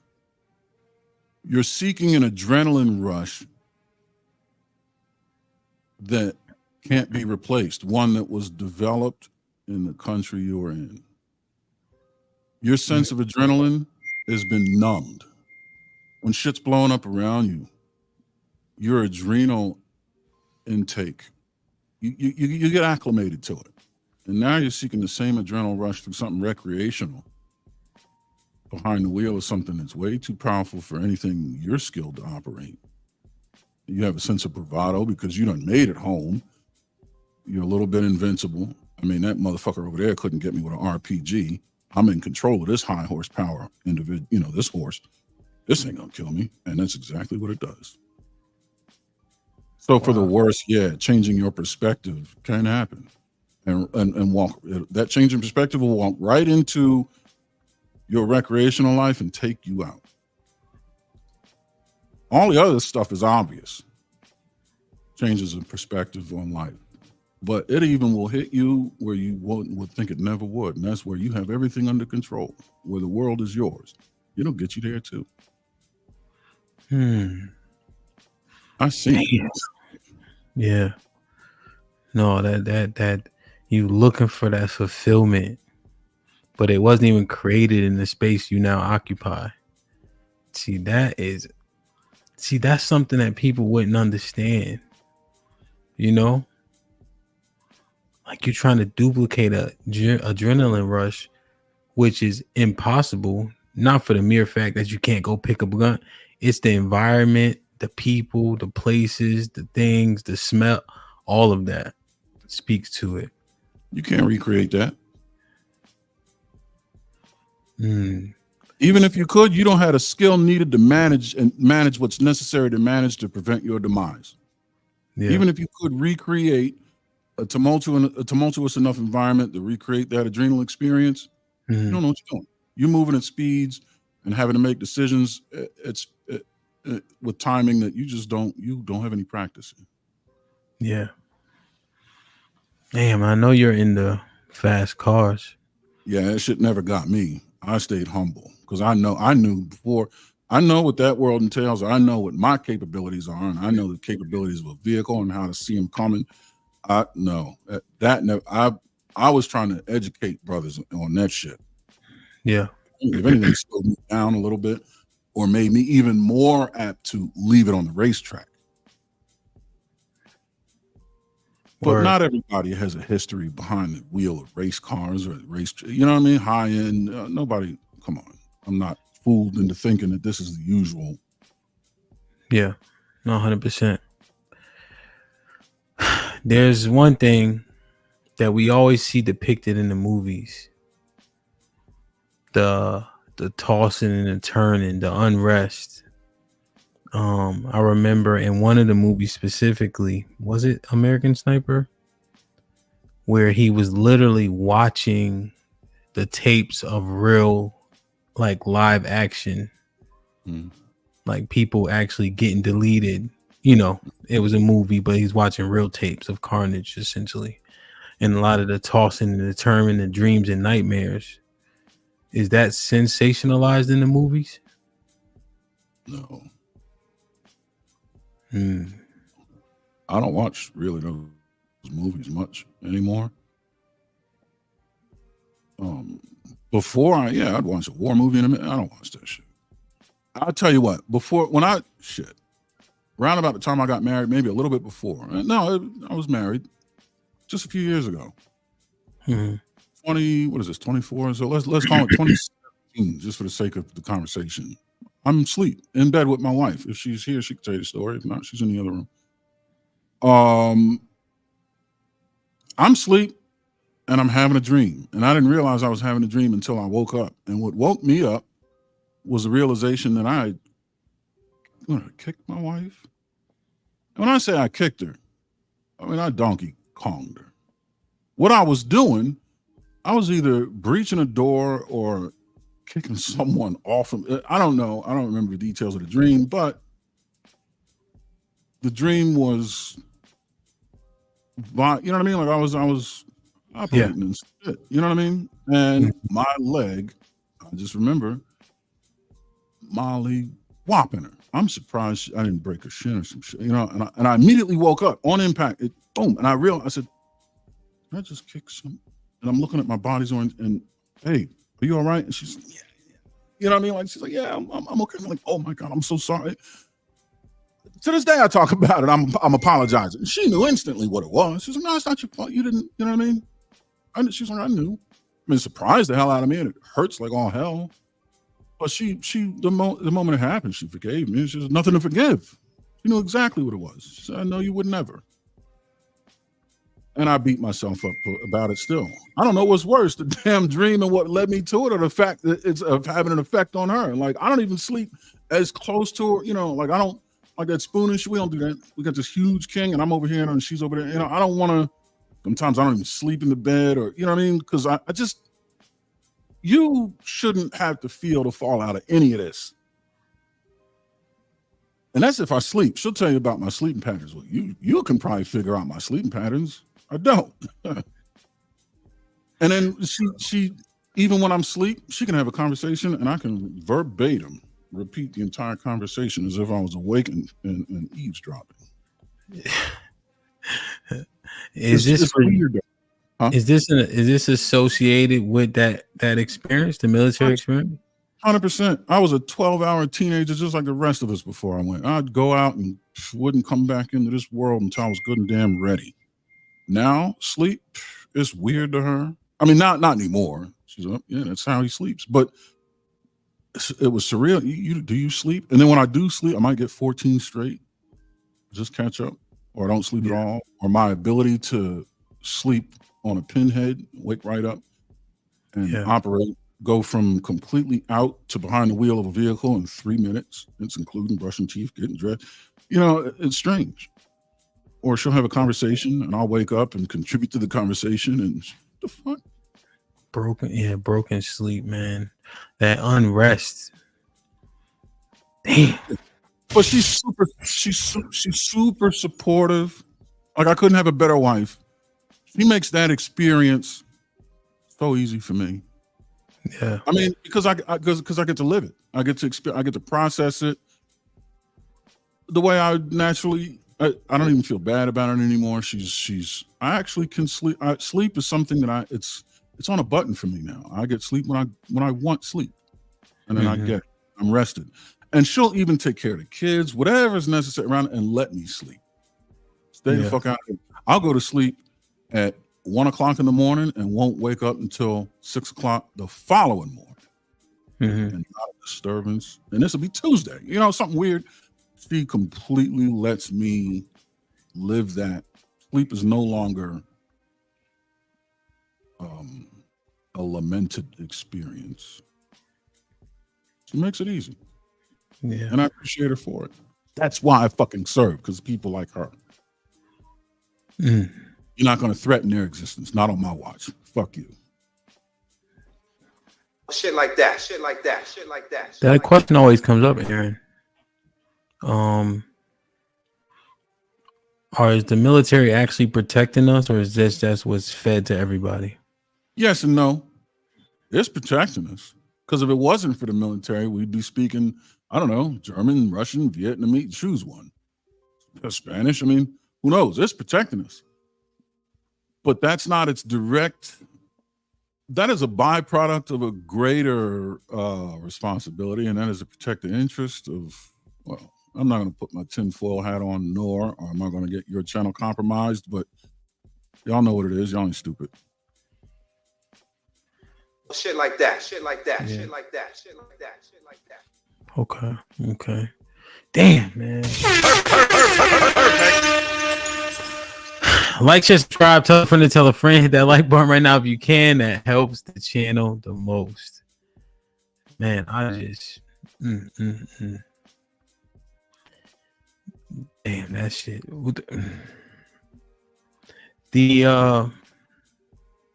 See, I think the dehumanizing and making the targets, right?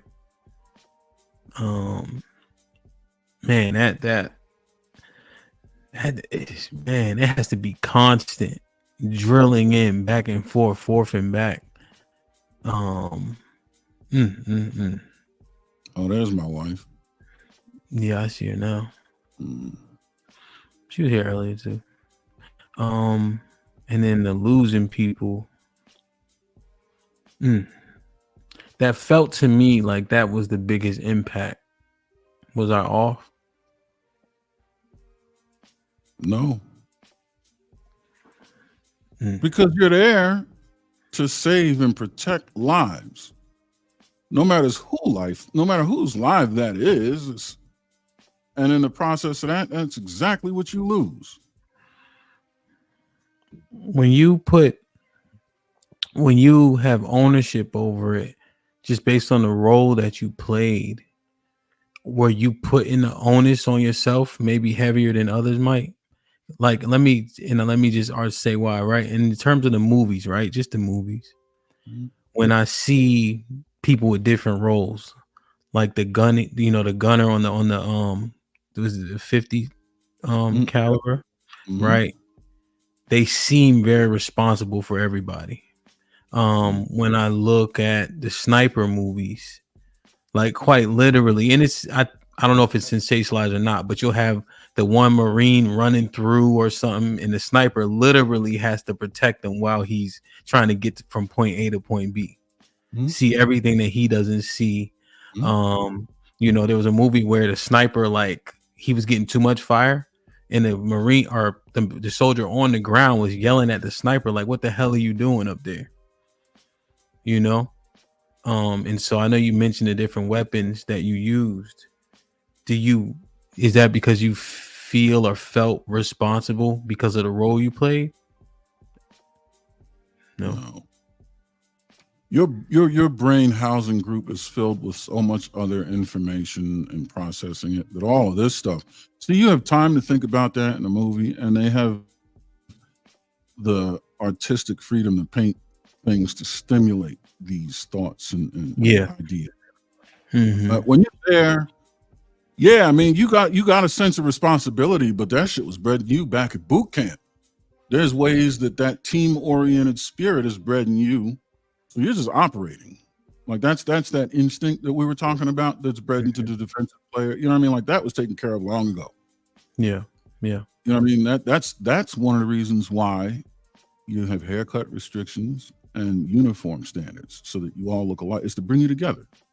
Now, there's some operational reasons why you have haircut standards and shit. You don't want facial hair when you have a gas mask on, because you don't want to impede the ability to create a seal. Yeah.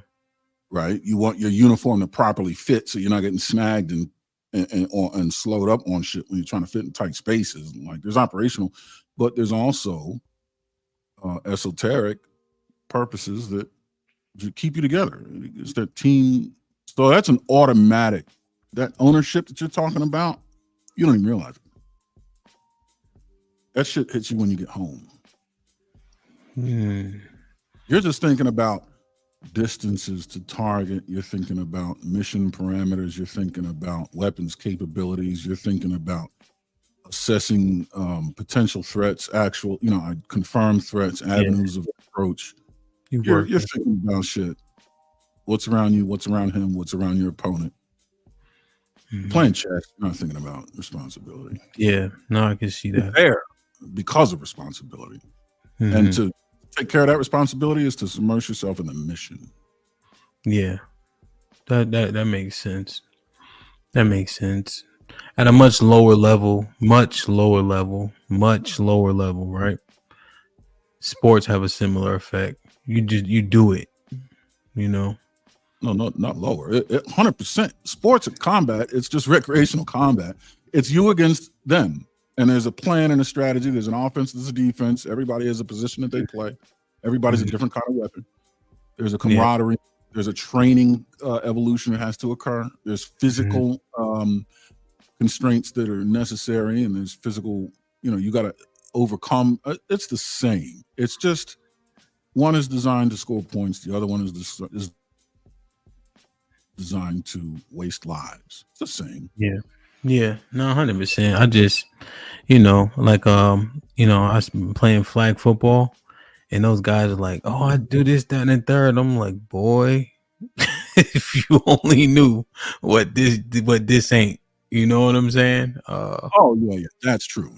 Yeah. So I just want to make sure I'm considerate of the level of things based on the consequence of actions. I appreciate as much as it is different in the way you're saying, which it is, and I appreciate it, it is also the same in the way it plays out. Yeah. And in the care, right? Like your teammates get hurt, or like guy missing a play, fumbling the ball, just so much of it that goes into like the investment you have in other people.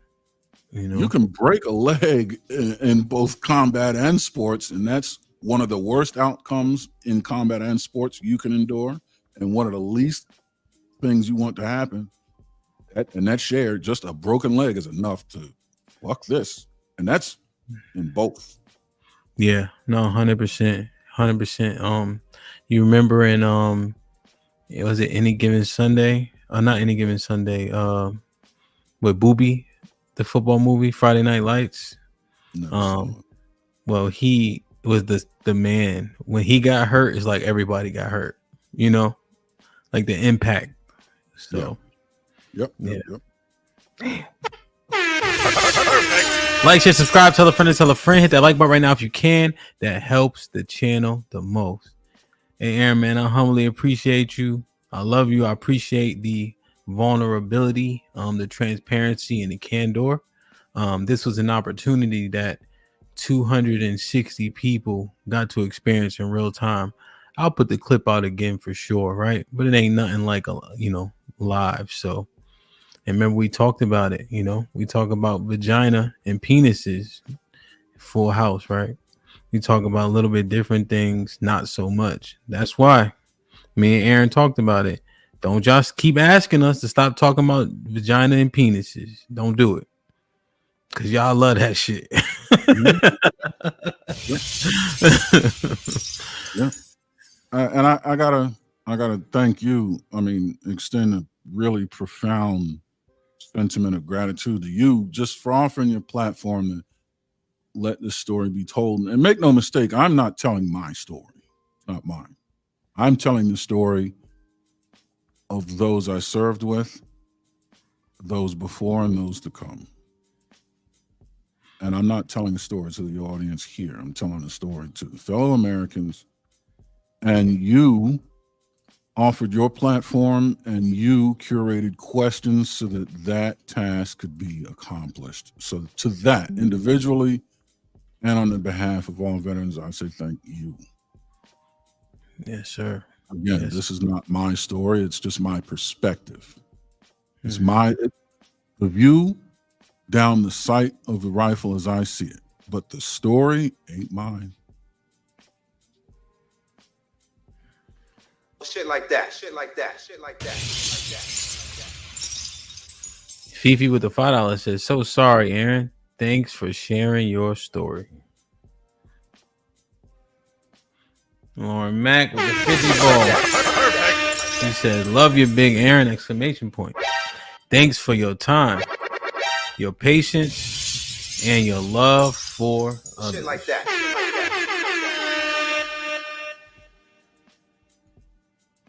Lauren Mack gifted 5 memberships. Salute to anyone who got one. Please maintain it. So we definitely doing my bad, y'all know I don't look in the chat while I'm doing interviews, and it's better for it. If you guys look, I just released an older clip from when I interviewed Angry Man, and I was like looking at the chat, sharing them while we're talking. It actually takes away from just the overall quality, you know. I'm gonna drop the link. We'll be here for a good time, not a long time. The POV is definitely going down today. Aaron, I'm gonna keep the ladies' butts on the hot seat a little bit in terms of they gotta, not only do they have a backup plan. I don't know if you remember hearing Alex saying she had her little emergency fund, but it turns out they also have a backup man.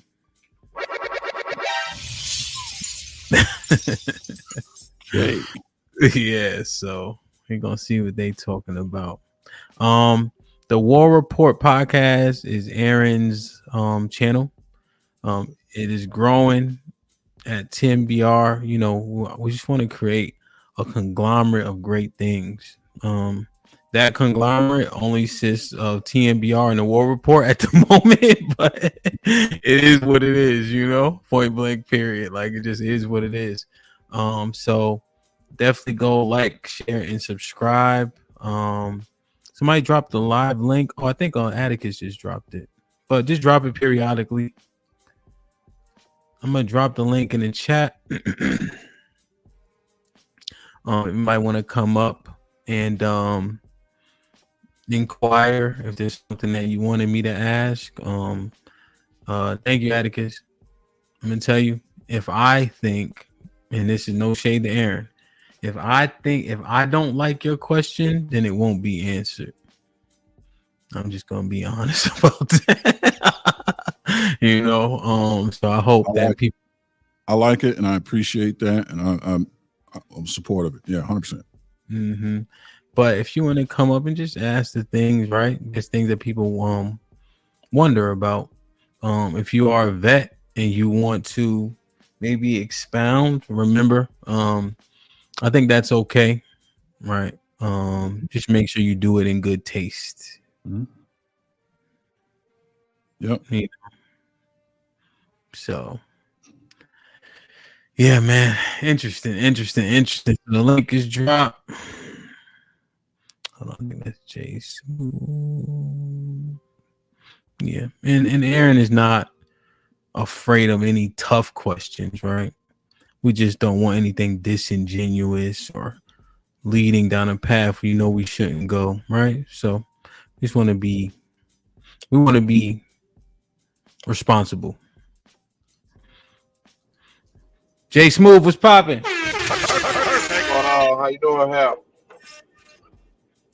It's good. How you? I'm great. How you doing? I'm sorry, I tried to adjust my camera. I'm driving. How you doing? Good. Move it. You probably want to move it. Like, if you want to angle it, I mean, we can see you. There you go. Right. You're good. Yeah, you're good. You're good. Hold on now. Good. Oh, man. There you go. There you go. What's up, Jay Smooth? How you doing? How you? I'm great, man. Great. Mandrell was good. What's going on, Hal? Can you hear me? Man, I was just thinking about you yesterday. I'm like, I ain't seen you in a minute, but I know, you know, a lot of your circumstances changed pretty dramatically 4 months ago. So it'd be like that, you know, in a good way, with the marriage and all that. So let me get Jay Smooth. Jay Smooth, what's popping? What you got for us? Nothing, man. How you doing? First of all, I want to piggyback on what Aaron said. We want to thank you for opening this platform, allowing him and others to tell their stories, man. You know, Mine is not as extensive as his, but I'm a disabled veteran also. I served. I was 11 Mike. I was in the infantry. I got to see some things myself. And to Aaron, I just want to thank you, brother, and others who served, and God bless you. So. Same to you, brother. Same to you. Thank you.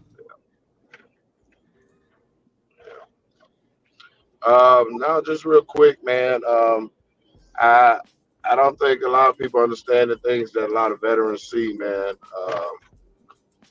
When they go overseas or when they have to experience certain things, and we take it for granted. And like Aaron say, a lot of us that go in, man, especially us being black men per se, a lot of us usually go for a purpose. And a lot of times you hear the same sentiment of, the protection of my family. I look around and I see the people I love, and, I just want to, be someone to help protect that. Just no different than a man in his home, have his family in his home. You protect your home, against any invaders or people who might invade to do any harm to you and your family. And it's the same as far as this country, man. And we have a duty, man. We are natural protectors, and I think it's just something we're born with. It's not for everybody. And I think people have to understand that everybody have their different reasons for going to the military. Some people it may be for school, some people it may be just for the experience, but certain people, man, we have our underlying purpose. And you'd be amazed at some of the stuff that people see and people have to go through in order to accomplish that. And so just wanted to give homage to those people who took that risk, basically. So that's what I have. Keep this short and simple. No doubt. But no. Man, Dre, what's up, man? What's going on, man? How you? Doing all right. How about yourself? I'm doing all right, man. Getting old. No, you're not. You're still in your 30s. Shut up.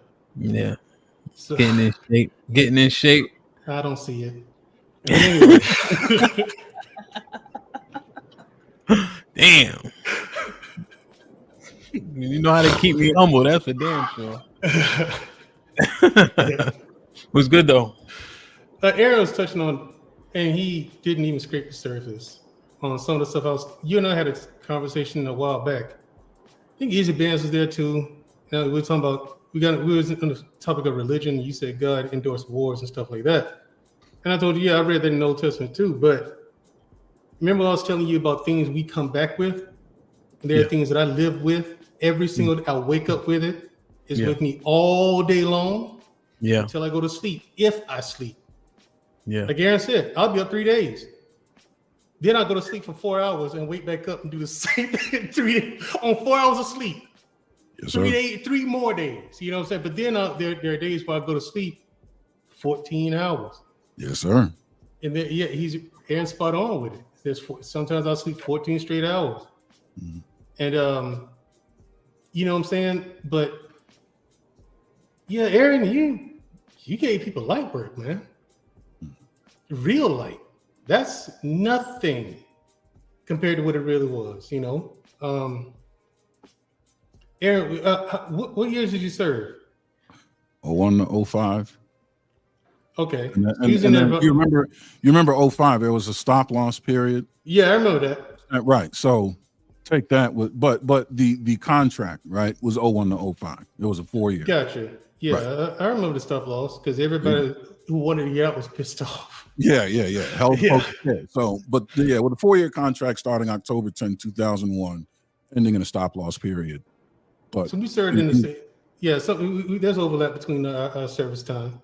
Yeah, I was in there from 02 to 08. Served 6 years. Yeah, so your stop loss, you probably were stop loss, or you probably didn't matter. I wasn't getting out at the time anyway. Right. Okay. So, for me, I was like, okay. You do a second part. You do a part of another contract, or did you re-up it all? Yeah, private. Oh, private contract after that. Yeah, because I was in JSOC. Yeah. I was Marshall. Okay. There you go. Yeah. I was in In-house JSOC. JSOC. Yeah. I was JSOC. You was MARSOC. Okay. Yep. So I was in special operations, as you know.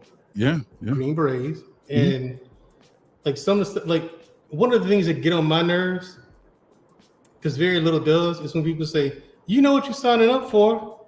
I'm like, no, you don't. No, you don't know what war. All the training we did. What people don't understand is all the training we did. And we trained our ass off. That's what our job was, pretty much back here at Garrison, was to train. Yeah. When you get over there, how much of this shit did you actually use? 10%. Just enough to keep muscle memory, just to be able to translate the fucking mission language to operation. Everything else was make it up as you go. Exactly. Everything else is improv. Because our training evolutions, if you would agree, were primarily jungle-based to begin with. All of the different subcategories and disciplines of training were predicated on the Vietnam era war. You know what I mean? And it was. Especially in the beginning. We had to make up the whole mount facility training and the whole desert training and urban training. Urban training. We made that up. Yeah. We made it up. We made it up. And then to go use made up training that you made CQ, everything you just said in the environment that we were making it up for. It was wild. You just kind of left to your own devices to think shit up and make it through. And for us, we were 100 miles inside in the territory. 12 of us by ourselves. That was it. Yeah. You're there. This is where you're going to be. And you got to go outside the wire. Because our fob wasn't big. It's only 12 of us. Mm-hmm. It doesn't need to be big. No. And the whole thing you're saying about like us, we go out and train people, you know, how to defend themselves. And of course, we're getting attacked every day. Every day. But we could not take the same route twice. We had to pull out a map because we didn't have GPS at the time. With no fucking drones, except the big ones shooting missiles. A compass, a map, and look at where you need to go. You need to make grid coordinates, shooting azimuth, the whole 9 yards. We had to do that manually, analog. True north, grid north, magnetic north. Exactly. Exactly. At the board, I got the answer wrong, but they gave it to me anyway because I was so confident in my answer. I said north, northeast, and northwest. Hey, guys, let me ask you guys. I was wrong as a day is long, man. But they was like, you know what? You're so confident. We'll give it to you. Let me run this by you guys. So this is one of the things that is alleged or speculated or assumed, or people think they have all the right information. So I think this is an opportunity to clarify or justify or confirm. Okay. He's talking about. Yeah, I can speak on that. All right. Well, let me read it out just in case. I'm about to start re-uploading this as a podcast form. So, you know, people like Apple and such. So Mo with the 50 ball says, how many artifacts, land, poppy field, etc., innocent villages did you guys steal from over there? Or at least, quote unquote, look the other way while that was going on? It was a lot, wasn't it? From my experience, yeah. Yes, and was it a lot? From my experience, yeah. No artifacts, though. But especially in Afghanistan with the poppy fields and other things going on that we were directly told not to intervene with, but I did anyway and kind of got in trouble. Almost ended up in Leavenworth. But because, yeah, there's some things I'm just like, there's some shit I just can't list. I can't look the other way when that's going on. So I guess I had to, from my perspective. Oh, you know, you stay in the parameters of what you can expound on, but what do you mean? Like what did you have to intervene on? What type of activity? Shit dealing with kids. Aaron, you've been in Afghanistan, you know about the Chai boys. Shit with that when you're in the middle of nowhere. Again, 100 miles behind enemy lines. No help coming. The cavalry ain't coming over the next hill if you get in trouble. But, you know, there's things going on there with that. And no, I couldn't turn the other way. That was, you know, it just, no. That was the only thing in my head was no. You know what I mean? And everything else was blank and numb. So you're saying that the people that resided in where you were doing things that you didn't allow with kids, like the people Right. that were there. Yeah, they weren't the only ones doing it either. What do you mean? Well, talking to one of the locals there, they felt, they're Muslim and they think like, you should be virgins until you get married, right? But you have natural needs, so they find ways to circumvent that. They think it's more virtuous to do something with a little boy than it is to lose your virginity to a woman. That's how they get around it. So, yeah, hearing that, I'm like, I laughed at it because I thought it was ridiculous. But then you get somewhere and you see this going on, and this is one of the things, because you can't interfere with like their natural habitat, as we'll call it. You know what I mean? Like their culture, their way of life. You're not allowed to do that. But again, people, this is not a religious thing. This is a cultural thing. This is just regional. Those provinces and things like that. So don't think all Muslims believe that way. That's not the case. But yeah, that's the thing going on. That was the thing going on over there. Like I said, Aaron, positive you know about that. So I mean, and the whole thing with the poppy fields and taking territory. Yeah, there's a lot of that going on. I was there, boots on the ground, firsthand, involved with a lot of that. So I mean, it's just, can't get into no detail on an open platform. No. And here's the thing: a lot of that would be wrapped up operationally anyway. Because, like, let's say if you're talking about artifacts, what do you think's going to happen when you're seizing a weapons cache? It's seized. Even with a poppy field, if you're going to destroy, or taking territory, if it happens, yes, and a lot of it is unethical and immoral, but it would get wrapped up in the mission constraints anyway. Mm-hmm. That we're there to locate, close with, and fuck up a perceived enemy. And by the way, keep your eye out for this, Aaron. Keep your eye out for this. If you come across it, do X, Y, and Z with it, but carry on the rest of the mission. Yes. That's how it's presented to you. Yes. You have an operation in that area. What is By X, the Y, and way, Z? while you're doing this, keep an eye out for this, that, and the other. Mm-hmm. And then if you find it, when you find it, because they know, they tell you that because they know it's there. That's like they're not guessing. Yeah, they're not guessing. They know it's there. Why do you think they're really sending you there for that? And while you're there to pick that up, why don't we go ahead and do these things also? But on paper, they make the rest of the shit look like the big thing, the reason why you're there. Oh, we just so happen to grab this. Look at what we found on the way. Look at what we found on the way. We got this. Like, come on, man. That's why I'm saying it's wrapped up in the mission. And yes, either way you slice it, Either way, it's wrapped up.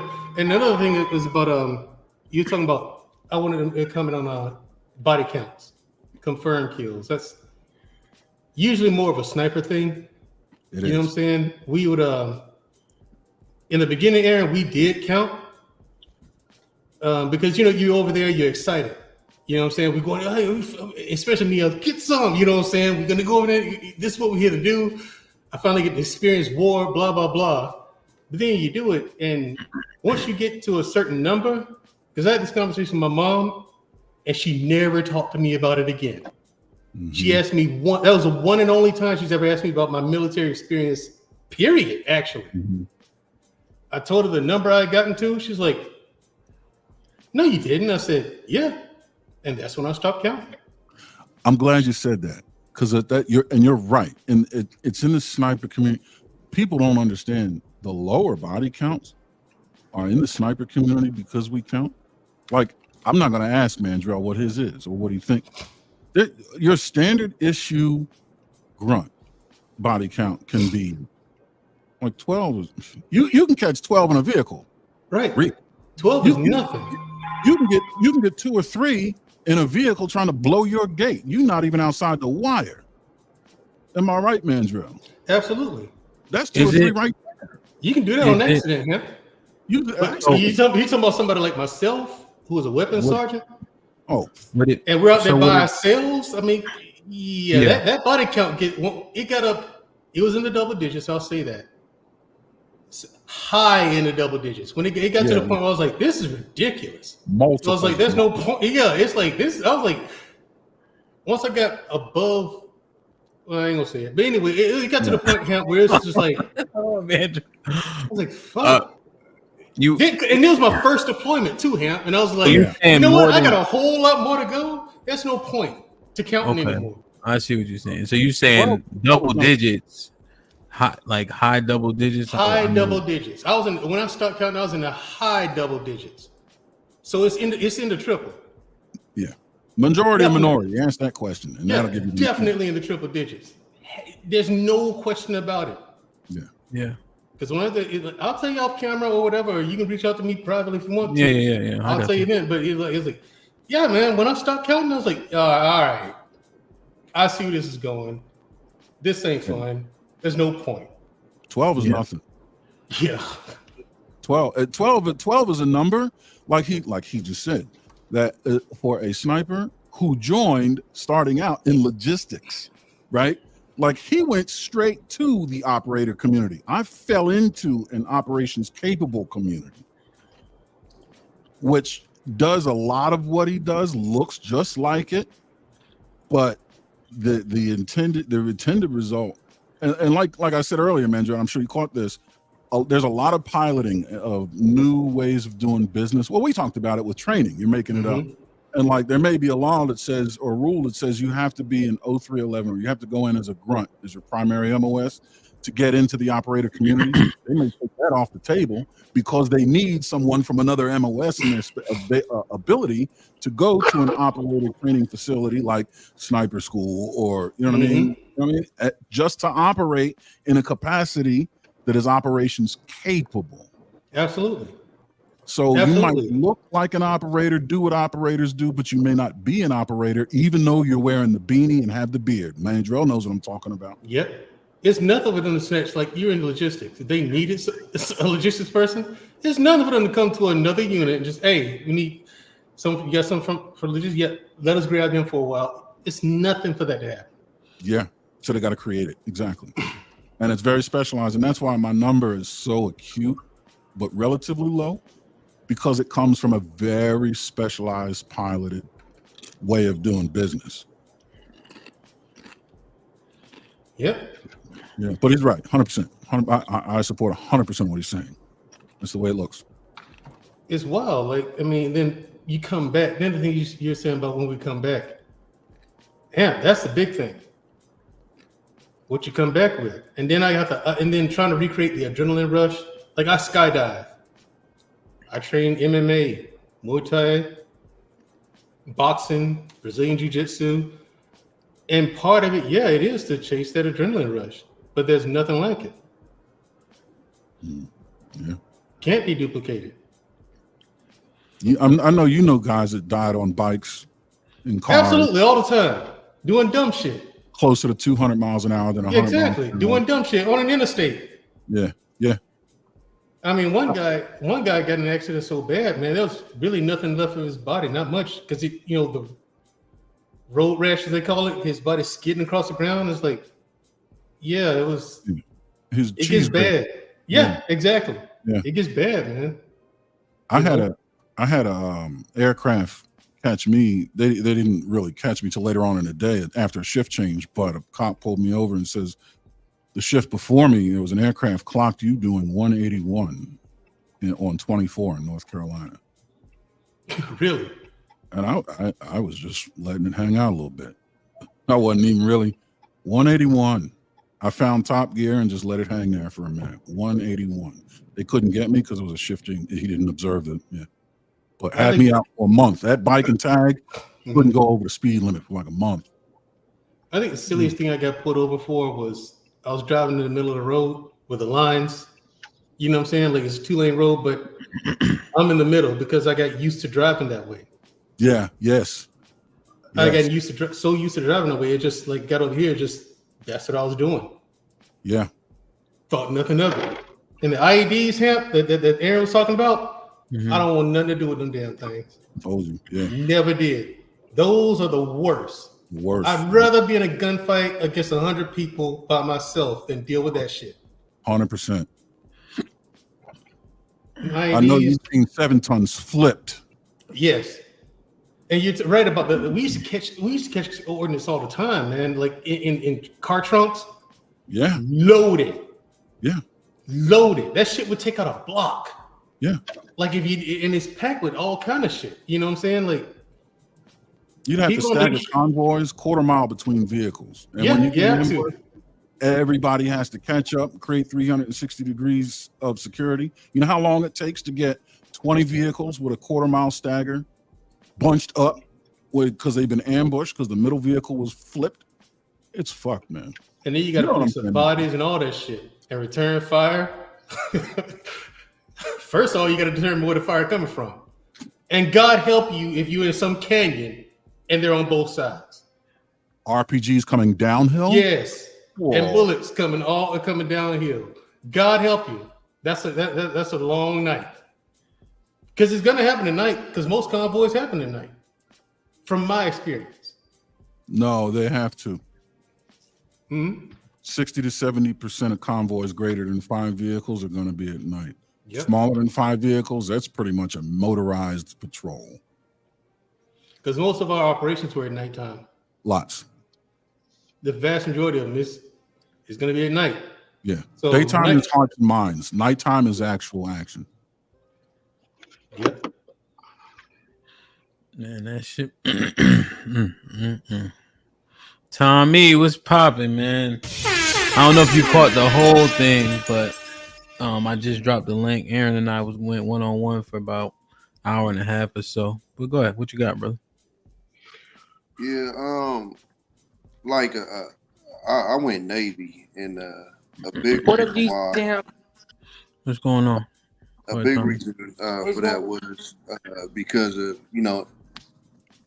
coming from where I come from, I kind of knew what to expect. So for me, I used to always joke, like, I got shot at enough. I wasn't going there to get some more, you feel me? So my only 2 choices was Air Force and Navy. And I didn't know much about the military, so I didn't even know Air Force had, like, ground units. I just thought it was going to be fucking with planes and shit. So I never even, Army and Marines weren't even a choice for me. It's crazy, even like how Aaron said about the motorcycle thing, because I never really put that together, because, like, I'm in a club, and shit, I think probably 80% is vets. And even like the clubs that were started out here, mostly from vets and stuff. I never really put that together. Mm-hmm. But that was crazy to hear. But it's crazy, like, whenever I hear a lot of them stories, like me and Mandrell and talk and stuff, and even hearing what Aaron talk about, that's a lot of the reasons why I didn't go to the Army and Marines, because I don't even want to say I was in a position to kind of see some of that stuff before even coming into that. So for me, I knew what I was trying to avoid. But one thing that that kind of messed me up when I was in there is when I did my 4 years in there, I was losing partners at home. So I dealt with that survivor's remorse, because now in my head, I'm like, bro, if I was there, he wouldn't have been in this situation. Or if I was there, you feel me, I could have been woo-woo or what. Even if it's not true in my head, that's what it thinks, because survivor's if guilt. I was there, I would have had some power to do something about it. So I think that's a big part that people miss too, is when I liken it to almost like jail. Like when you leave for those 4 or 5 years or however much, you get 2 weeks to leave and pretty much you're never at home.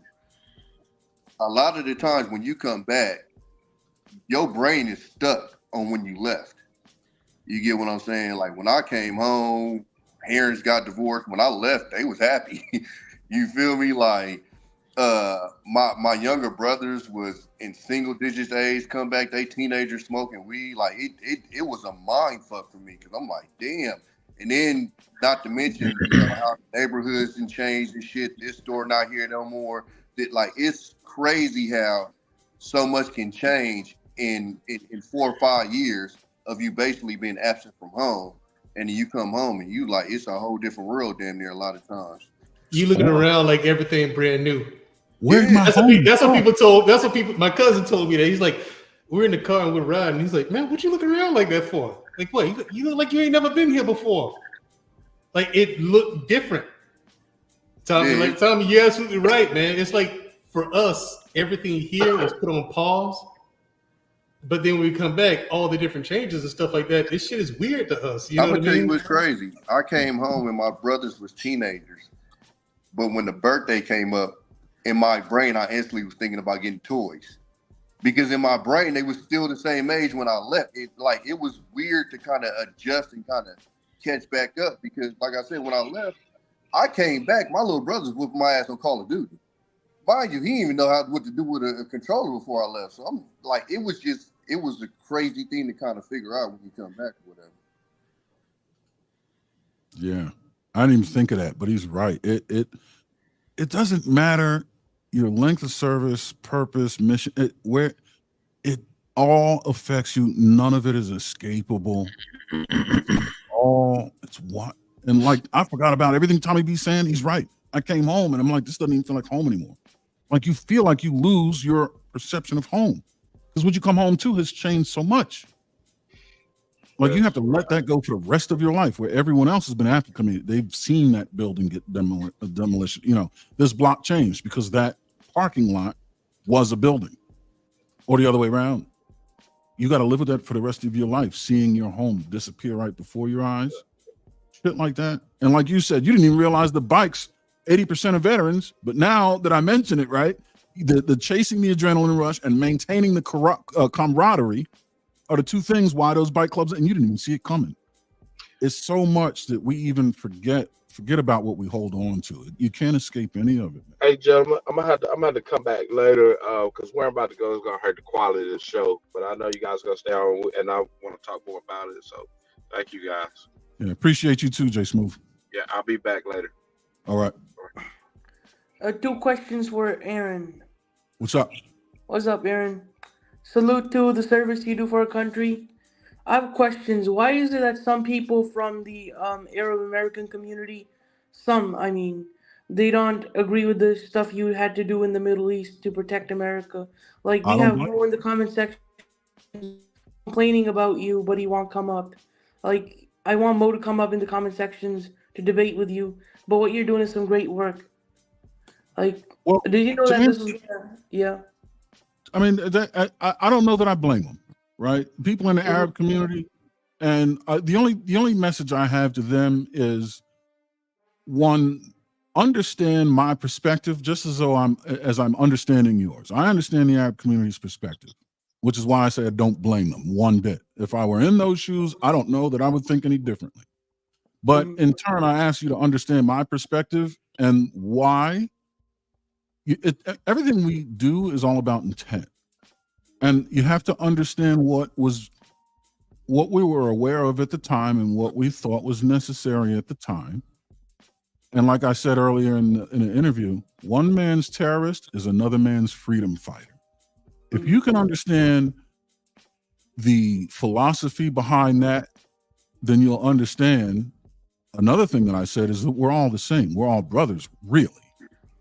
And that's something that, unfortunately, that experience I had to go through to learn, which is something else I said in the interview, that from the inside, you really discover the truth and why you know what I mean? And then regret sets in. You have to live with a lot of that. Now, some of it isn't regret. Some of it is really the bad guy getting taken out, right? I don't speak in absolutes. There's nothing that's absolute. However, there's always innocence. There's always collateral damage, and I'm sensitive to it. And that's one of the things that haunts me. That's why taking a life is so difficult. And that's why we all struggle with the question, was it better that life or mine? Yeah. I'm just saying, like, what would you say to people in the chats who do not agree with your actions that you did back in the Middle East?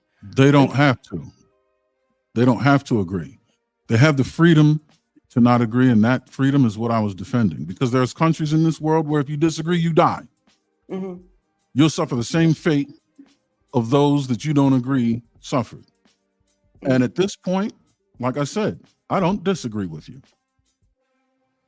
I don't have to repent to you. I have to repent to my creator, but I can admit to you a level of regret. And that's one of the reasons why I have the perspective I have today and why I'm so balanced and pro human being and pro this and that. And I came home and got a degree in the culinary arts, spent 4 years in the culinary arts to get in the restaurant business, got in the catering business, and eventually spent 7 years working in the mental health community, teaching them how to cook as a matter of survival as they regain their independence and reintegrate into society. Why? Because I felt if you take life, you have to give life. What better way to give life than to feed and to teach how to feed and to make the process of consuming life, eating, enjoyable.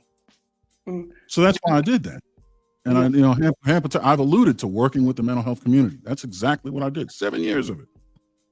Did you learn any new? These are ways that I try to give back to pay for the losses that I was responsible for. Yeah. Eric, do you think they kind of prey on the naivety of the young?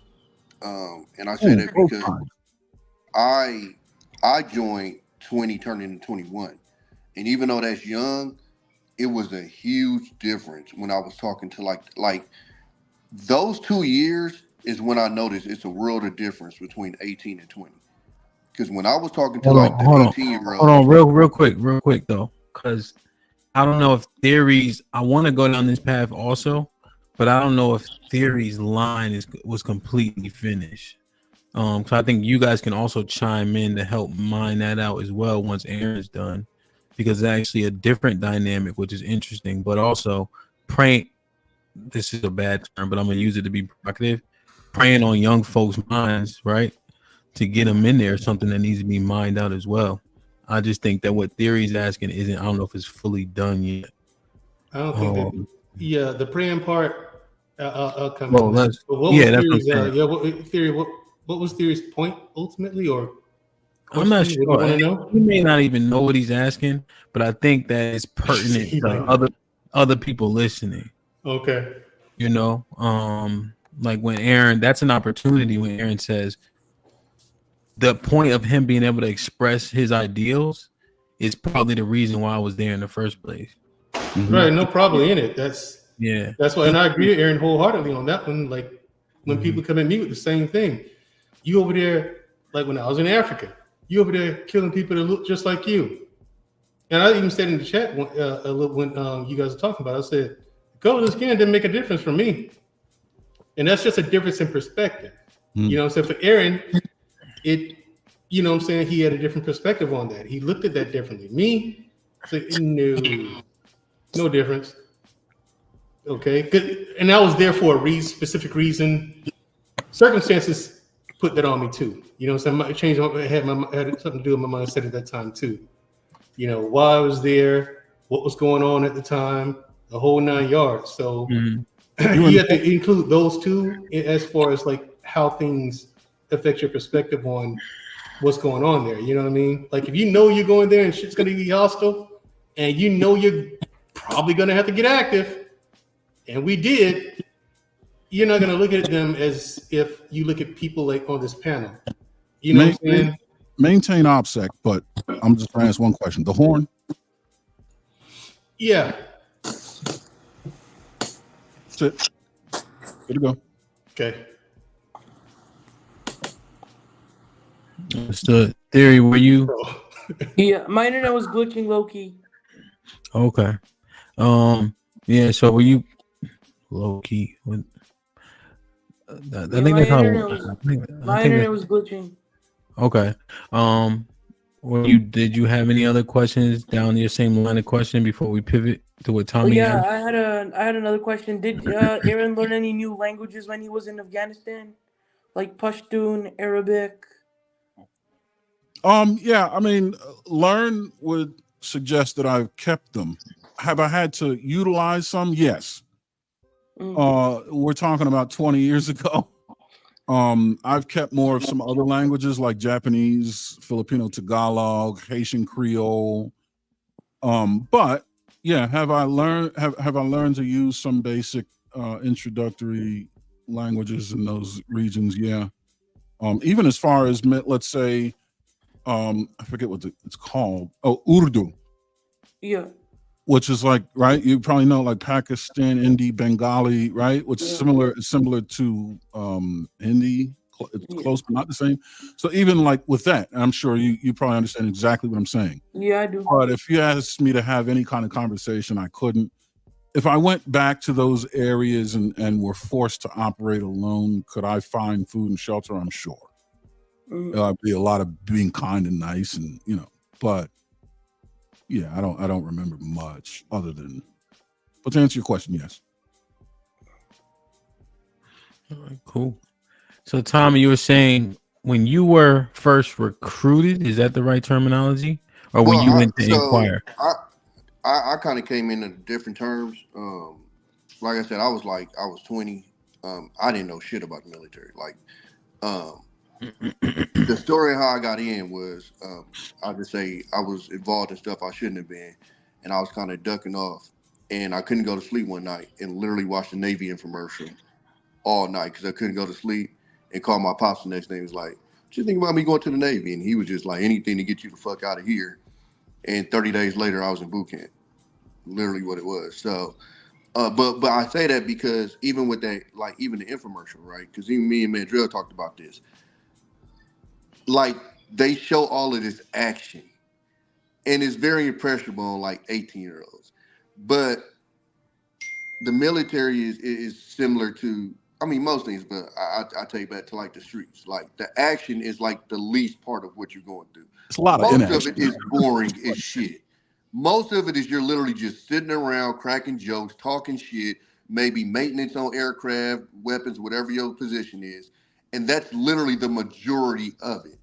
But when you're trying to make a commercial or you're making movies and stuff, you got to make it seem like every single day there's this gunfighting, you're ducking bullets, and it couldn't be further from the truth. But I say that because I remember we went into Greece, and it was the first time a ship was able to go into Greece for how many years because somebody had fucked up or whatever. So while we're pulling in, there's these fishing boats out here. And so we had to man the guns where we came into port. And I'll never forget, we had this white boy from Texarkana. This motherfucker got on the mic and said, "Permission to fire." And we was like, what in the fuck? Like, these are just innocent people fishing. But so what we were trained is that you couldn't let people get too close to the ship. But this was a completely different situation. It's a peaceful port, no problem with the people, et cetera, et cetera. And we're all sitting there like, bro, this dude is whacked out. But I say that to say it kind of showed me how, like I said, at 20, I understood the seriousness of engaging like that because of the circumstances I had been around. And it showed me like the naivety of these 18-year-olds who to them is damn near like Call of Duty when you're engaging with, enemies. And like, I don't think you fully understand that these are humans. It's not, a video game that's going to restart if you get shot. You feel me? So, I mean, I used to tell them, like, I remember they used to have this, oh, man, I want to see some action. I'm looking at them like, you got me. I've heard a bullet whiz by my ear. I don't want to hear it again. You feel me? Like that's around tumbling? Yeah.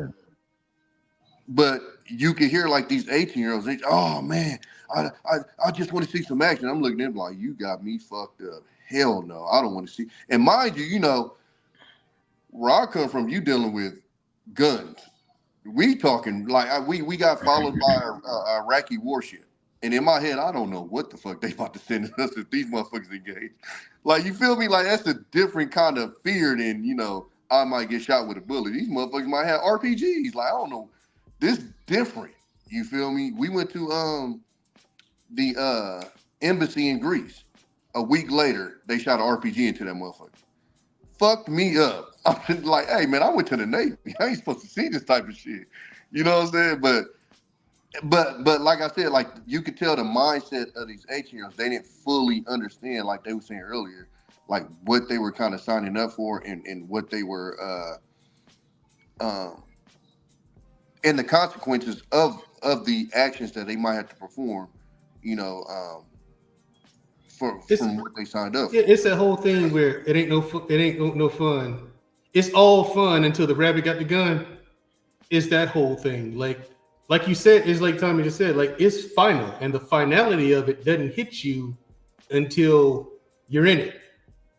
Once you're in it and you see what it is, even if it's just a little glimpse of it, it does hit you, and you realize, oh shit, this ain't no video game.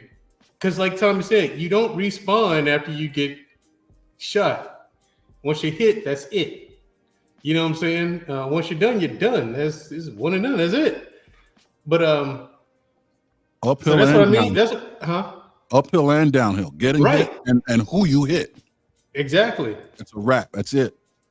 It's done. You can't take the bullet back. Can't.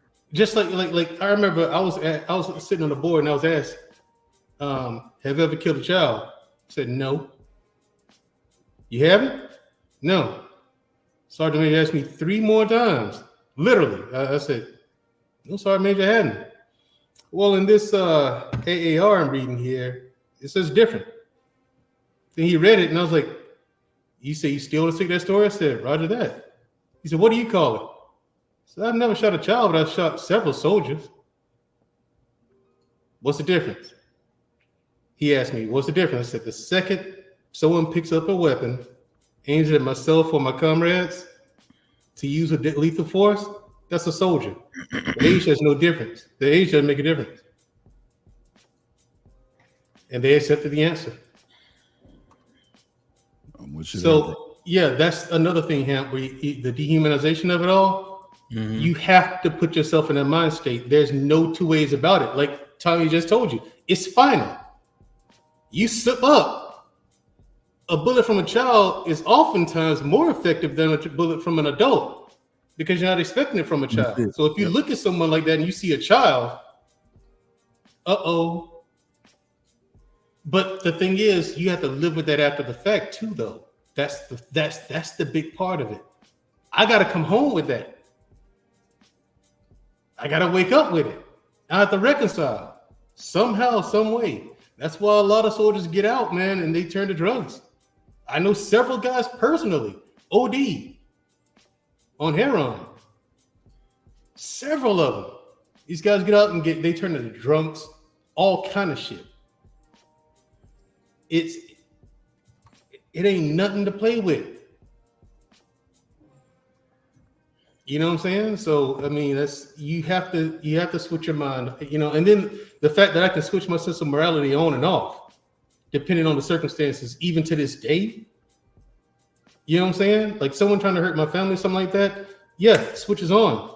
That sense of morality and stuff like that, out the fucking window. You gotta go. If I determine you gotta go, that's it.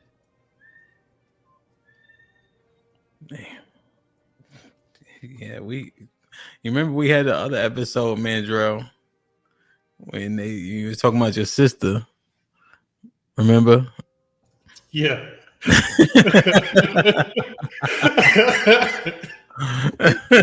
the all she got to do, you gotta say it. It ain't gotta be true. She just gotta say you did it, nigga. I don't need proof. But I got proof. I don't need proof. She told me you did it. That's all he needs.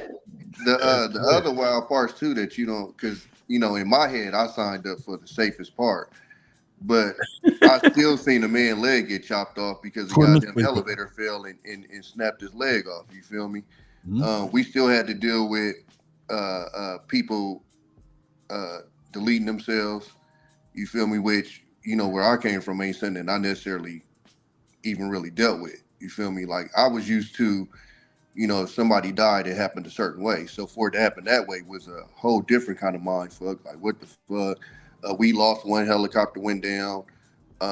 We lost everybody but one of the pilots in there, and that was just a training exercise. You know what I'm saying? So even if you don't make it over to the fight, you still deal with, bullshit that, if you're at the crib, you just normally don't deal with. It's wild. Airborne operations too, man. Like people would be back at garrison jumping just so they can get that jump pay. Yeah, because you have to, and you have to keep jump at least. I think it's once every quarter. Yep. To maintain airborne qualification, but your wings. Yep. Bro, shit happens all the time. We had one, so they had this thing they called the Superman, right? So what aircrew would do was they would go to the back of the helicopter, and I guess it's some way the centrifugal force will hold you up, and you can kind of jump up and just kind of float, and the motherfuckers got sucked out. I mean, dude was cool as shit. Like one of the coolest dude I ever met in the military. But yeah, and they tore everybody down. Boy, they went through computers, phones, cameras. Anybody that investigation, a motherfucker, man. Boom, that shit. That investigation, a motherfucker, man. Listen, when something goes wrong during a training exercise, everything stops except when I got the SF and we was training and we was learning how to breach doors and shit like that. The wildest shit ever was like this guy put the he had the door, of course, right? He put this det cord in and primes it. You suppose, but you know, you're supposed to test the detonator before you do that. Yeah. No, he tested the detonator and poof, he had the det cord in his hand. Poof, they took him off the range. Next team up, which is us. It's like, oh, well, I guess we got to go. They didn't stop shit. They just kept going. And in the operations community, right, or the community that Mandrell and I come from, 90% of your training is hot. When you do CQB, live round, I mean, a lot of hot training, which is very rare. Yeah. This ain't sim rounds, this ain't blanks, this ain't laser tag. Hot training at dummies, close quarters. Which is why, remember we were looking at that video with the cops going in on the young lady, and I'm like, that guy flagged his partner. You got to see shit like that coming in. Yeah. But also, there's one time I was doing a jump at night. It was a Halo or? It wasn't a Halo. This is combat jumps. I was Halo also. I was Halo also. And by the fact, this is my last static line jump. Oh, okay. All right. My last static line jump. Okay. It was at night, zero illume, mass tag. Right. So zero illume, that means no moon. There's no light outside. Yeah. Mass tag, there's several different aircraft in the air at the same time. Both doors on the aircraft is going, and both lines are going. Everything all at once, basically. Rotor wash, everything. Yeah. Everything all at once, basically. So they're going. A major and a colonel get sucked underneath the aircraft because they exited. They crowded the door like you're not supposed to, but everybody does except me. So they all went out at the same time, got sucked underneath the aircraft, mid-air collision. One of them had a cigarette roll. The other one had a partial deployment. They both crashed to the ground, man. And career's over. And, you know what I'm saying? Me in that jump, this is what made it my last jump. Did they pass? Wait, did they die? He said career. Nigga, what about their life? No, they lived. Secondary. They had a partial deployment or something like that. One had a partial deployment. The other one, I guess you can. I don't consider cigarette rolls a partial deployment. No. That's all. Yeah, I was gonna say. You're probably gonna. Cigarette roll is when the chute comes out, but instead of it inflating, because it inflates from the top down like this, the air goes in through the middle, and it deploys like that, right? But the cigarette roll is when it doesn't deploy and it's just out and it's just doing this. Yeah. Oh, okay. It looks like a cigarette. There's two chutes. The first chute pulls the center of your canopy up, right? And air goes in, and then it deploys. It fans out like it blossoms. So pretty much stayed vertical. It never got to the horizontal. Right. And the thing is, the guy pulled his reserve way too late. Oh. Because he was concussed because of the mid-air collision. How far did he? When did he deploy his reserve? Under 1,000, under 500? About 200 feet. Oh, that's late. That's when it actually. He felt when the shock happened. He was about 200 feet off the ground. And he's doing 100 miles. Way too late. So he's lucky to be alive. Me, I jumped out. My canopy deploys. I feel the opening shot. Cool. All of a sudden, I hit something, right? And I roll over. I'm like, there's no way I hit the ground this fast. I landed in somebody else's chute. So I get up, and I'm literally running on top of this canopy, and I jump off. So, yep, Halo for me from now on. Yeah. Unless I had to, I didn't do anymore, and I didn't have to anymore. That was my last sideline jump. So y'all was jumping in like that that night. Night. Like, bro, that's in like no moon, no light pollution. I tell people this all the Yeah. time, bro. You ain't never seen dark till you see that dark. Like, right. I'm gonna tell you how goofy my dumb ass was. We go out to sea. They tell you, don't take your ass outside. I swear this is where my son get it from. I had to know. I had to. So I open the door. I lean on the wall so I don't lose where I'm at. And I close it. And when I tell you, you can put your hand in front of your face and won't see shit. I ain't never seen dark like that. Heart instantly beating. Do. Got my ass back in there. Wasn't curious no more. That shit, like that kind of dark is different, bro. Like, yeah, that shit is insane. We're in the air, falling. So, yeah, it's gonna be my last one.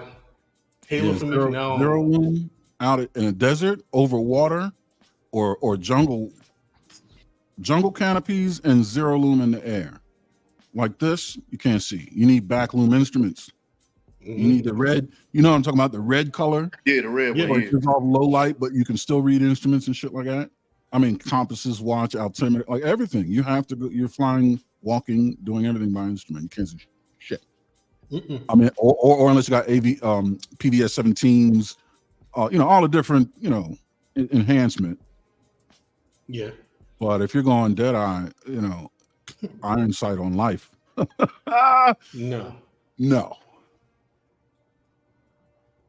It's dangerous, Amp. Either way it goes. I know. Whether you deploy, go see war, or whatever, it doesn't matter, man. Like Tommy just said. I've done a second line jump out of a black hole. Mandrell, let Mr. Fantastic talk. Oh, go ahead. Yeah, we can do this all day. brother. No, man. Hey, shout out to the combat vets, especially, man. Shout out to you guys, man. There's levels to this shit. Don't ever get it. You know what I'm saying? We do recognize that.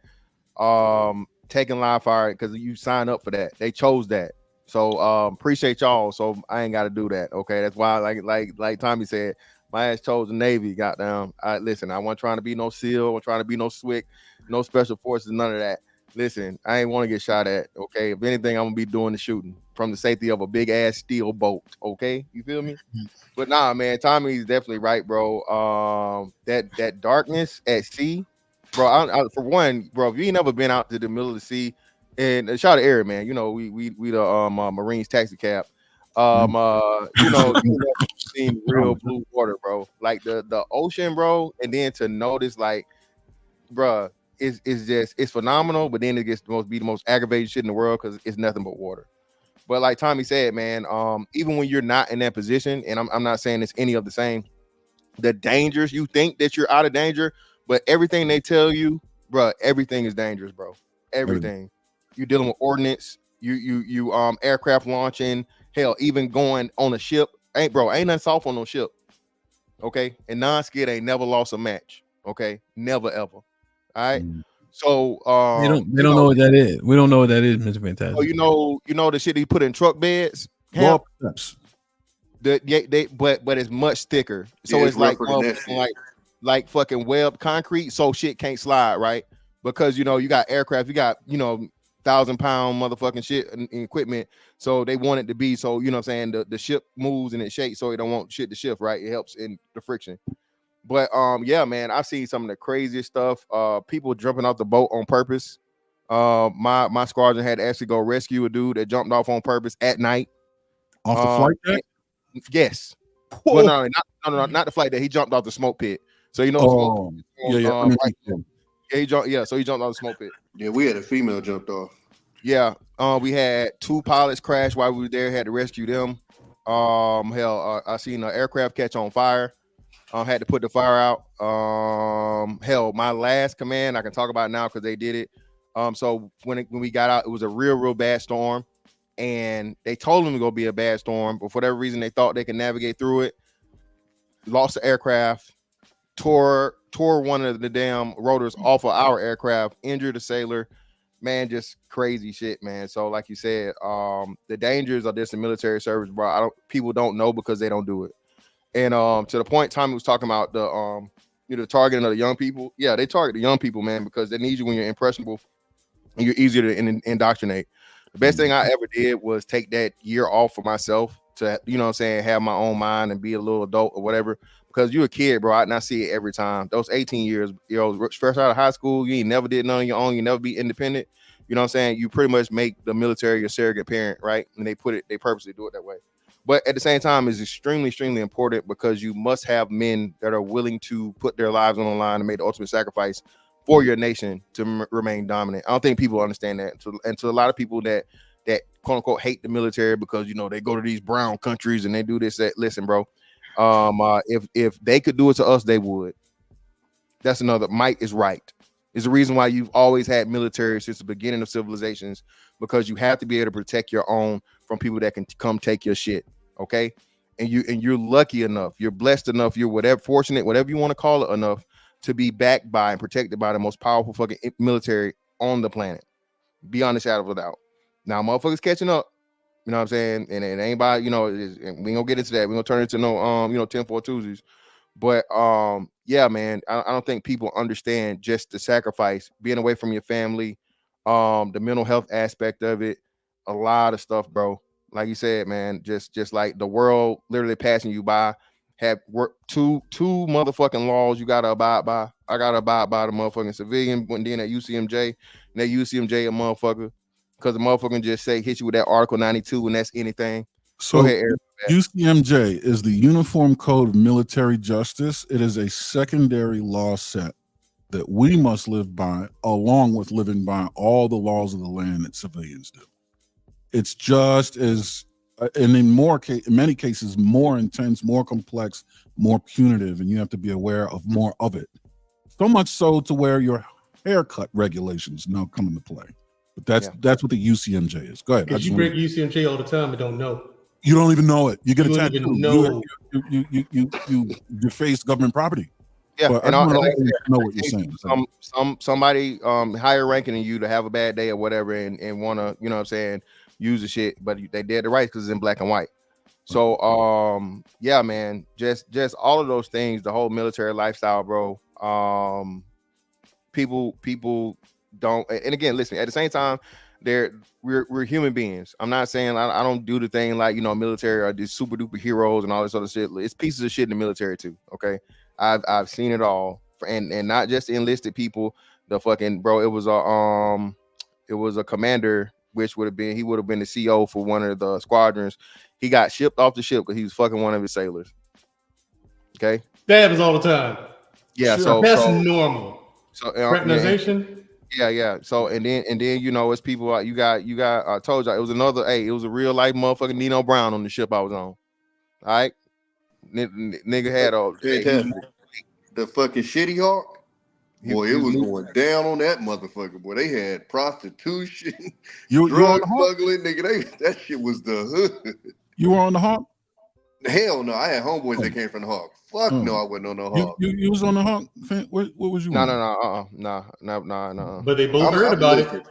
I ain't the way I was in that shit. I ain't need no parts of the Hawk because I was already on stupid shit.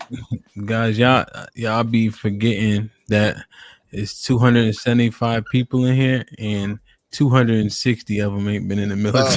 The Kitty Hawk is it was an aircraft carrier. Yeah, Kitty Hawk is an aircraft carrier. I think we pretty much covered everything else. So, Mr. Fantastic, I did the panel with the convicts, and at a point, everybody the conversation was just only if you never been locked up, you wouldn't know because what happens, you get lost in the conversation because it's somebody that actually know what you're saying for once. You know what I'm saying? So that panel on last Wednesday, they just talking to each other like, yo, but a Mofungo and X, Y, and Z. Maybe like, what the fuck is going on? The Kitty Hawk is those huge ships you see in like Top Gun where the jets take off from. Is the aircraft carrier, and so aircraft carriers are literally like a floating city. It's 5,000 people on there. You got a fire department, you got a police department, you got a hospital. Like it's literally like a floating city. Are those bigger than the cruise ships? Hell yeah. Some of them. Well, no, some of them because it's a couple. They got some, but most of them, aircraft carriers are bigger than most cruise ships, but it is a couple of cruise ships. Oh, you talking about? I'm thinking the cruise ship. You forget you even in the water. You know what I'm saying? Well, The only difference though is like cruise ships are usually in like got- the good water. They got a bar on, too. on the carrier, or like I was on the Amphib, which is it's the same height as a carrier but shorter.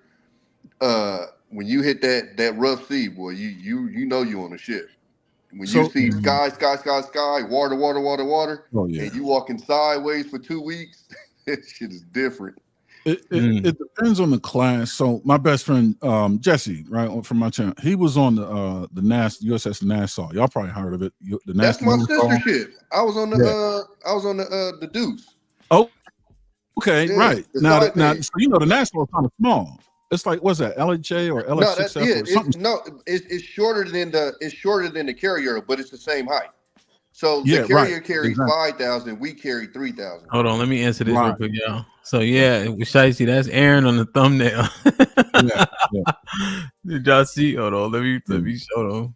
Go ahead, Tom. I just want to show him. I just want to acknowledge it. Yeah, but yeah, the Nassau, that's my sister ship. Look at it. Matter of fact, Fly in the buttermilk. Look at my it. boy from the Nassau that I ended up finding out that's Bean's cousin. I served with him, but he was on the Nassau.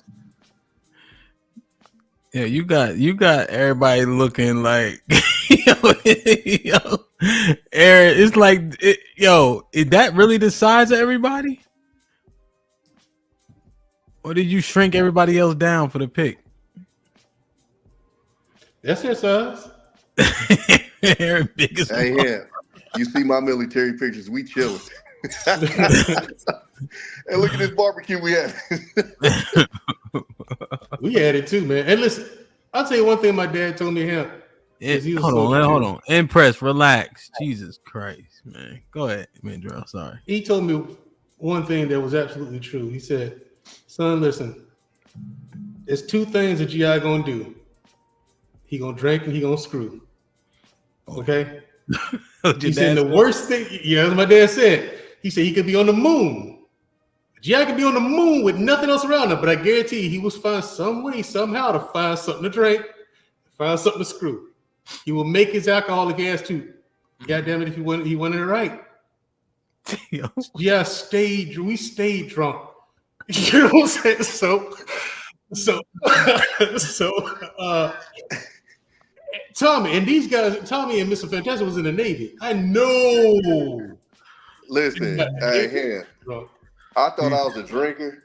Nigga, we used to get off at 3:34 in the morning, and I'm fucking with like the little white boy bosun's mates. Them is like the real drinkers in the military.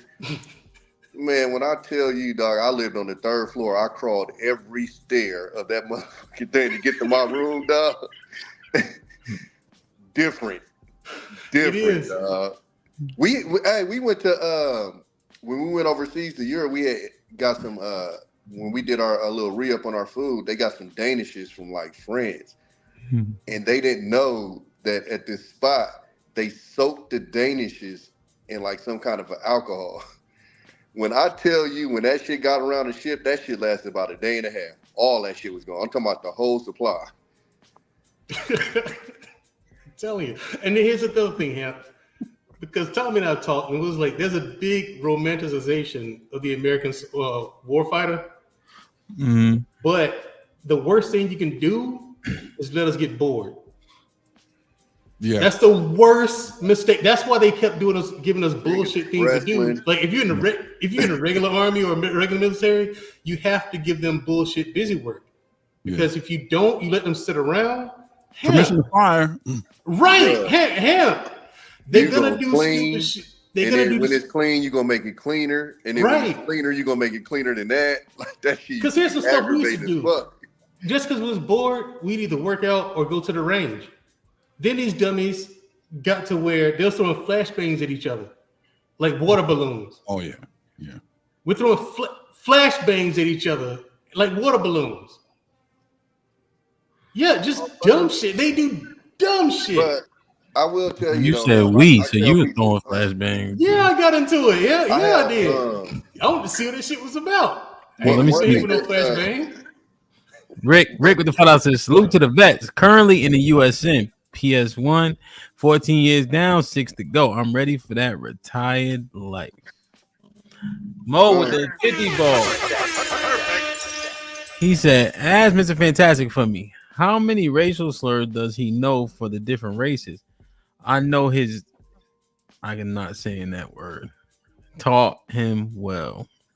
I don't know what this means, Mr. Fantastic. I knew him all before anybody taught me him, bro, and I know what you are. Starts with an F, ends with a T.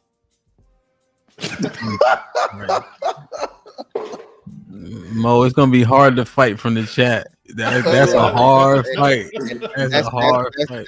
That's the safest place for you because you come up here, it's gonna be, oh Lord, please hit that link. Please hit the link. Yeah, he come up here fucking with Fantastic. You gonna have to censor this him because you got 4 veterans, and I guarantee you, we got way more fucked up shit to say. Yeah.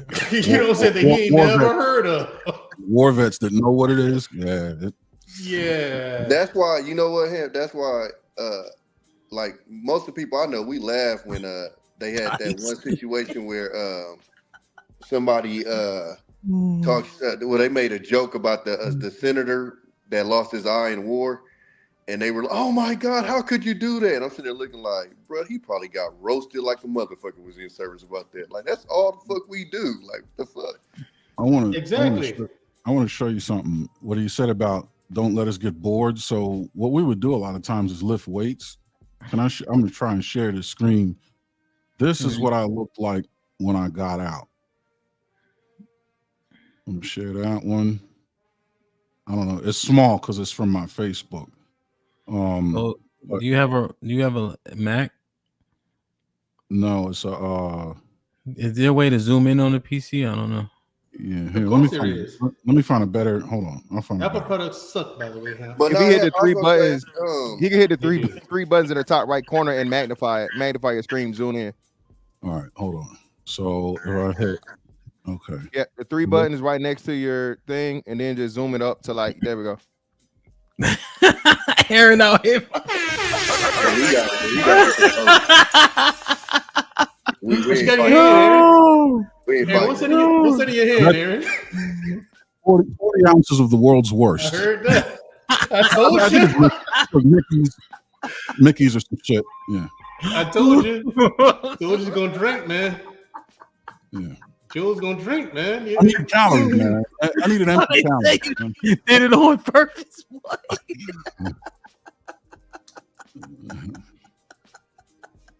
Big boy. Yo. Oh yeah, he did have a G unit. He had a G unit. Hey, those are the best tank tops. Shout out to 50 Cent. He did the world a favor. Oh, hell yeah, bro. Them shits.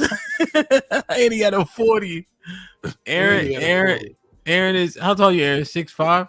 6'5", 77 inches. Yeah. Well, how the fuck? How much did you weigh at the time, man? Wait a minute. Why the fuck? Did you weigh at the time? I was 345 in that picture, and I had a 36-inch waist. I was pressing 540 on the flat bench free weight. No doubt. You know, Aaron played college ball. Why the fuck you ain't boxing, Mr. Fantastic? Why the hell am I boxing the nigga?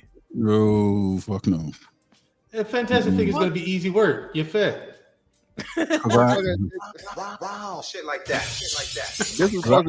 started getting money and got fat and out of shape and started enjoying life. And money. You start making the money, bro. Money will make you fat, bro. Yo, you can't start making the money, Aaron. Bro. I was riding. Look, right. I was riding by what the fuck is it called? Y'all heard of like Del Frisco's? Yeah. Yep. So the steakhouse though, the Double Eagle, not the And that's why I stopped for lunch. I'm like, you can't give niggas no money, bro. You can't, especially when you by yourself. I don't gotta feed a bunch of people. Shit, man, you shitting me? That was it. Damn, man. It's like that, man. You get out. Like I did private security once I got out for a couple of years. Man, listen. Listen, my Rolodex started getting bigger and bigger and bigger. And a lot of them people got big names now. A lot of them people you see on TV these days. It's like, and that's like I started like learning from him and working. Yeah, you start making that money, man. It's like it wasn't nothing for 12 pounds. Just came on like out of nowhere. Easy. And then 20 pounds set on us. It came on. I was like, yeah, that's when I was like, yeah, it's time to knock this off. Yo, what you weigh now, man, Joe? You lost like 20 pounds. Yeah, 216. Yeah. What was you like a couple like 230, 240? Yeah, about 230.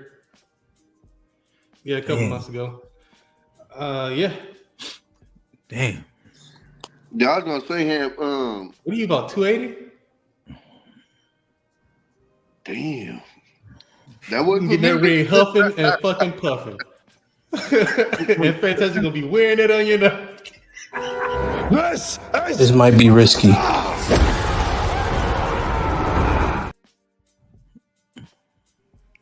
Go ahead, Tommy. Nigga, super heavyweight.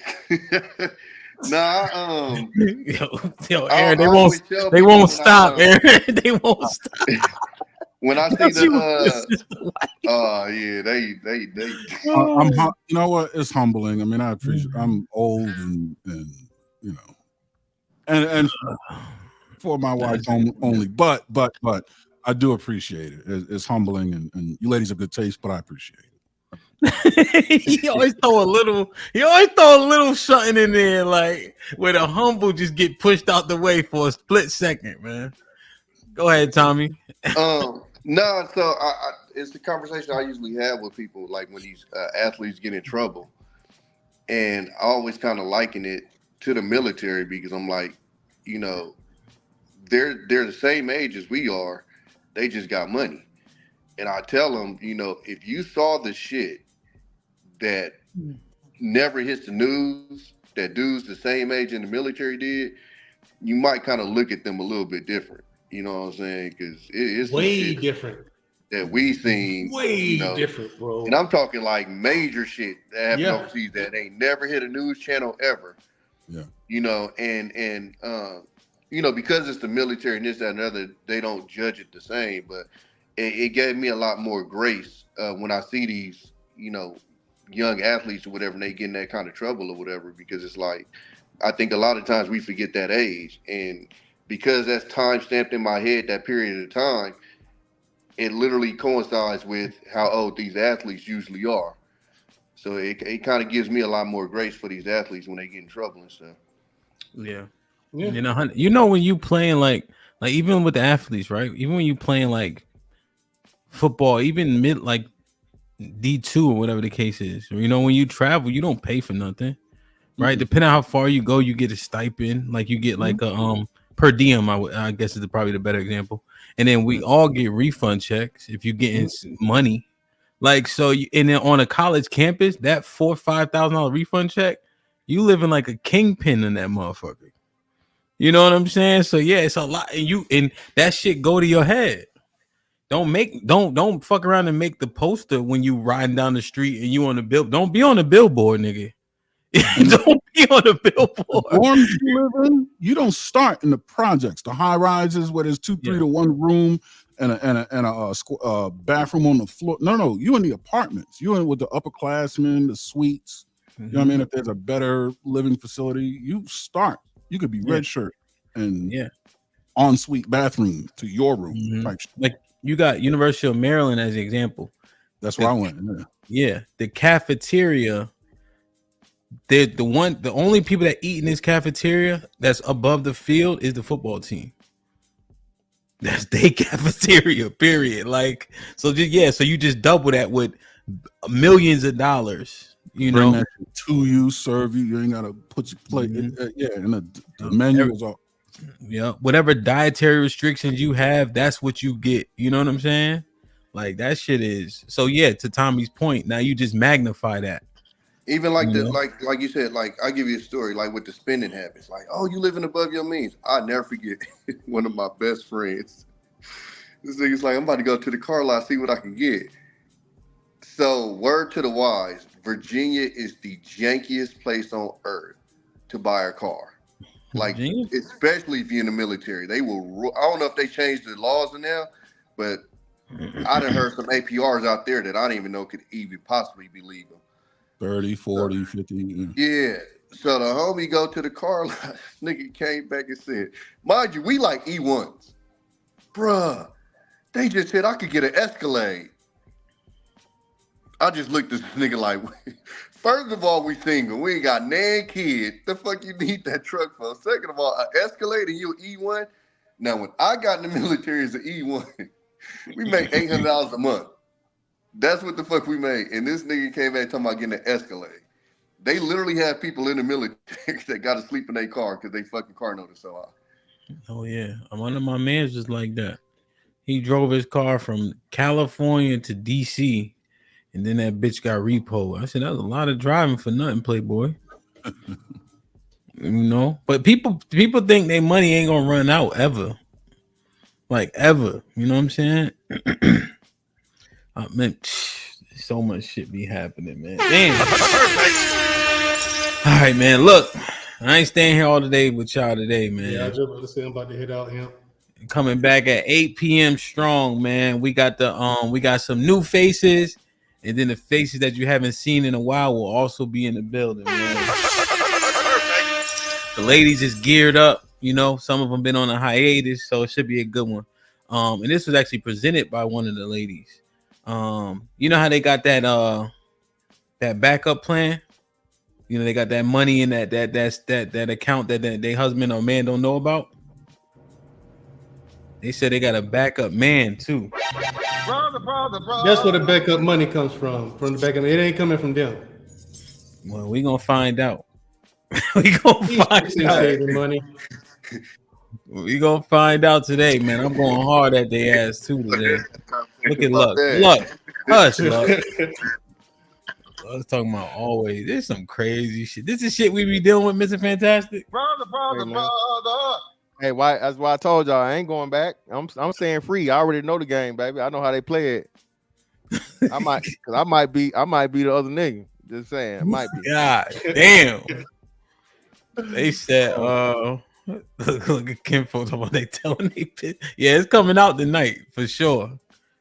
It's coming out, man. But hey, man, all jokes aside, man, I appreciate all of y'all brothers, man, because that shit, when y'all talk about it in particular ways, it's definitely admirable, you know, and it's almost like there's a level of envy, like, damn, you know, y'all stood up to do that because there's a threat of something. You know what I'm saying? Regardless, it's a threat of something happening, you know?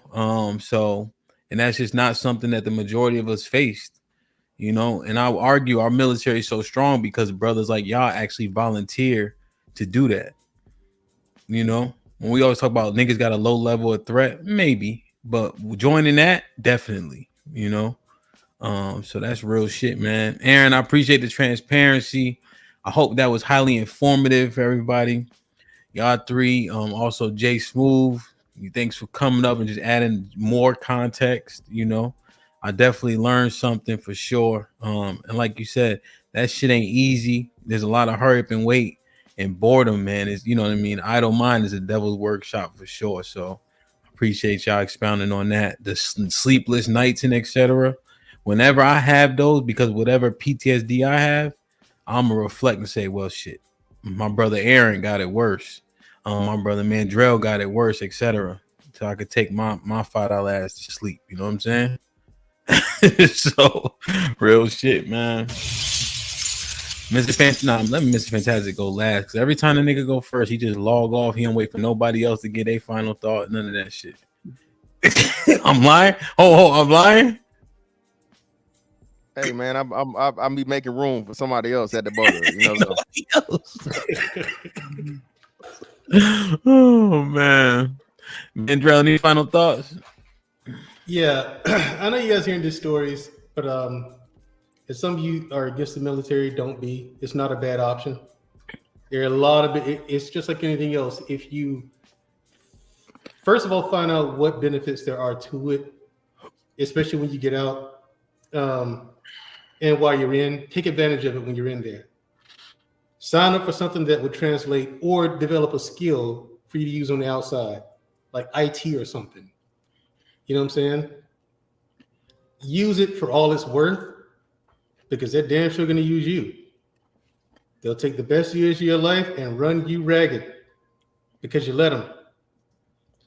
But yeah, it's not a bad option. If you're poor, sign up. You don't really have a choice. Sign up. It's better than with your current position. And have fun with it. Enjoy it. Just make the best of it. That's my final thoughts. Word. Tommy? I'm gonna use myself to emphasize what Mandrell said. Make sure you find something that translates outside. My punk ass job translated into a fucking warehouse worker. I'm not bullshit. I was an AO. We carried bonds. When I got to the outside work, it was, oh, you can drive a forklift. That was it. So, you got so many jobs in there. Damn near any job in the civilian world, outside of, I say, like business is in there, from medical, law enforcement, air traffic control, aircraft maintenance, all of this stuff. So, don't listen. They shot me a $4,000 bonus. I said, nigga, where do I sign? Didn't give a fuck what job it was, what it entailed, nothing like that. And then when I got out and was thinking I was doing something, putting that shit on my application, they didn't give a fuck. So that's a huge one. And also, if you sign up, I fucking wish somebody had told me this shit. Go to medical. I don't give a fuck if it's a pinky, a little toe, a nail, anything. Go to medical and get that shit documented. So even if you do 4, you can get your disability or however many years.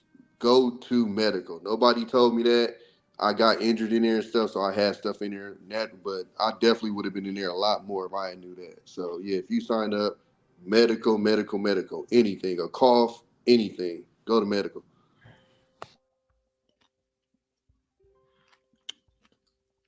Word, let me read these real quick too.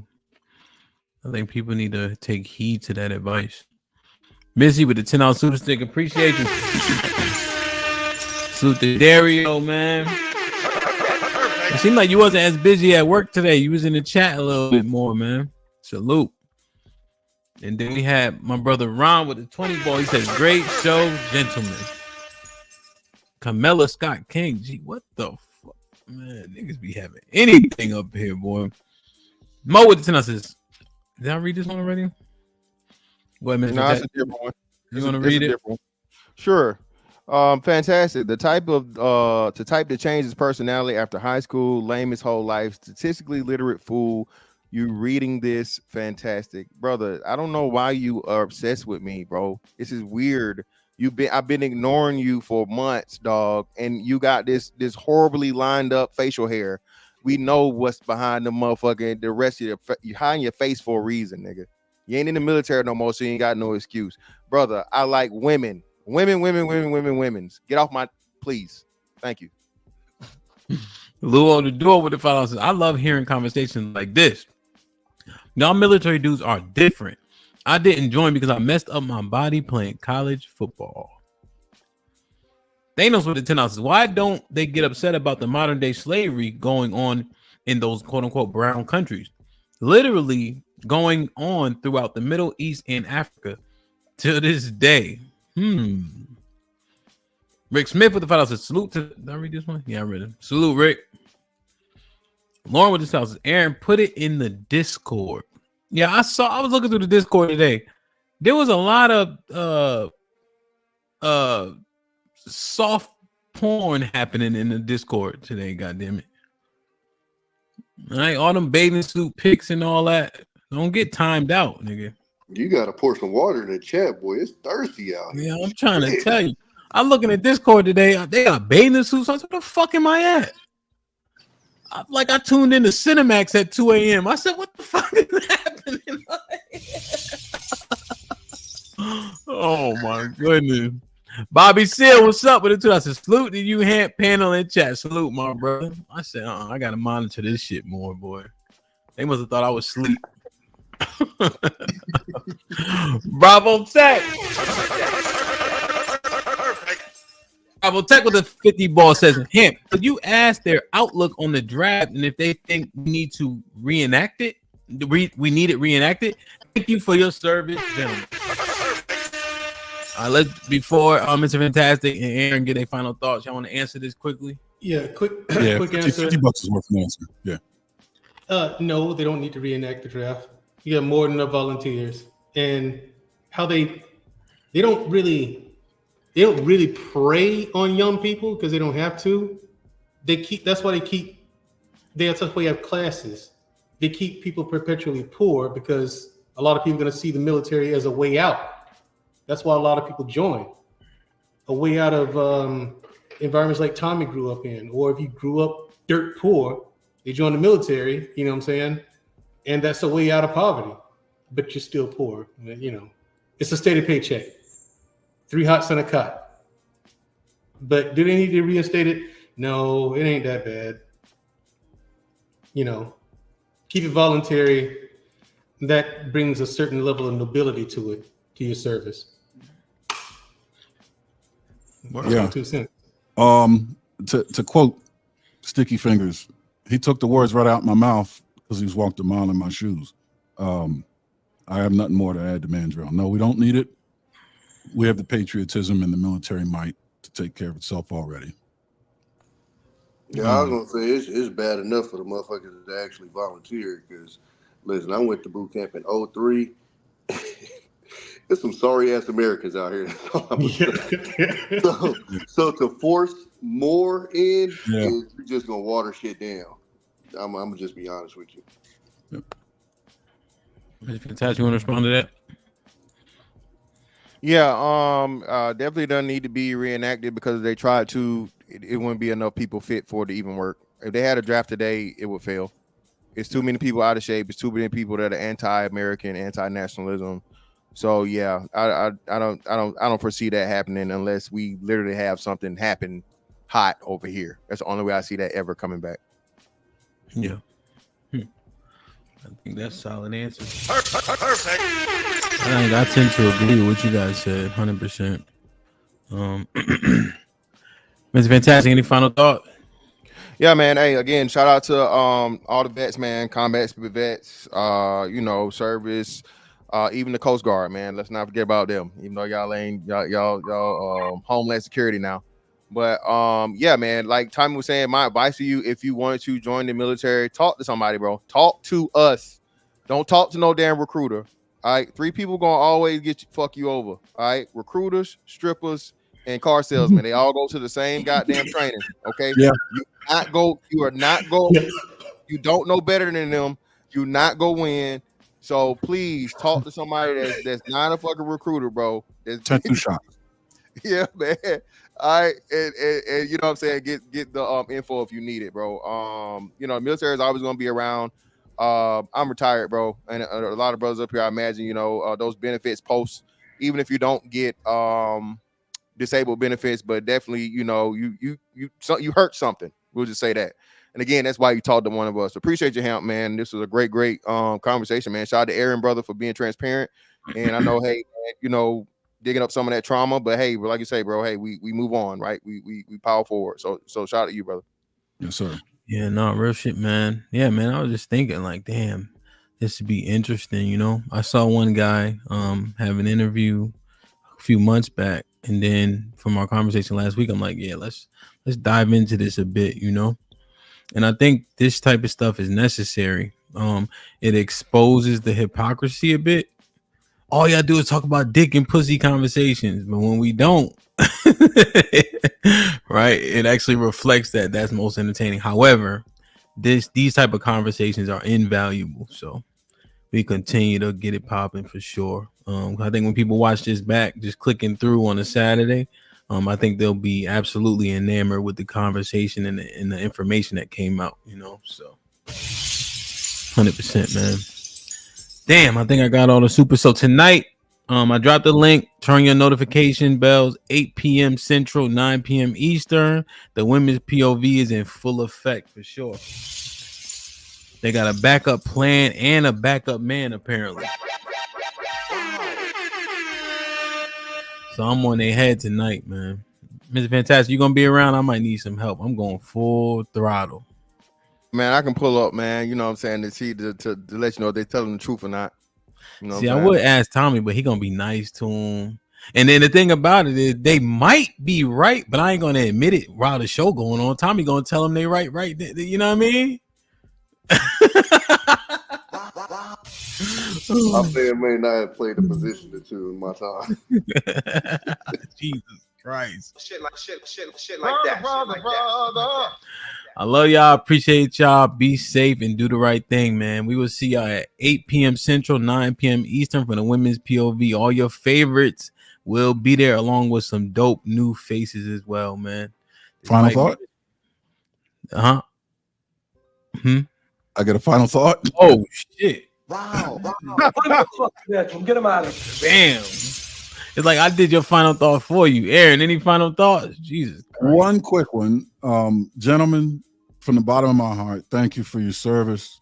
Thank you to those who blazed the trail before us, my father's generation, grandfather's generation, and before. Thank you to those who serve now so that my fat ass can remain free. Thank you to those who've yet to serve.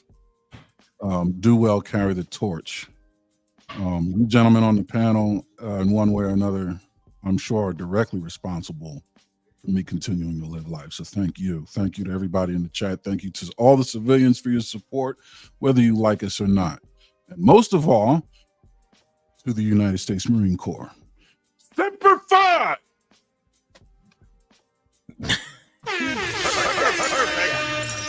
Indeed, man. I like it. Like, share, subscribe. Tell a friend to tell a friend. We out.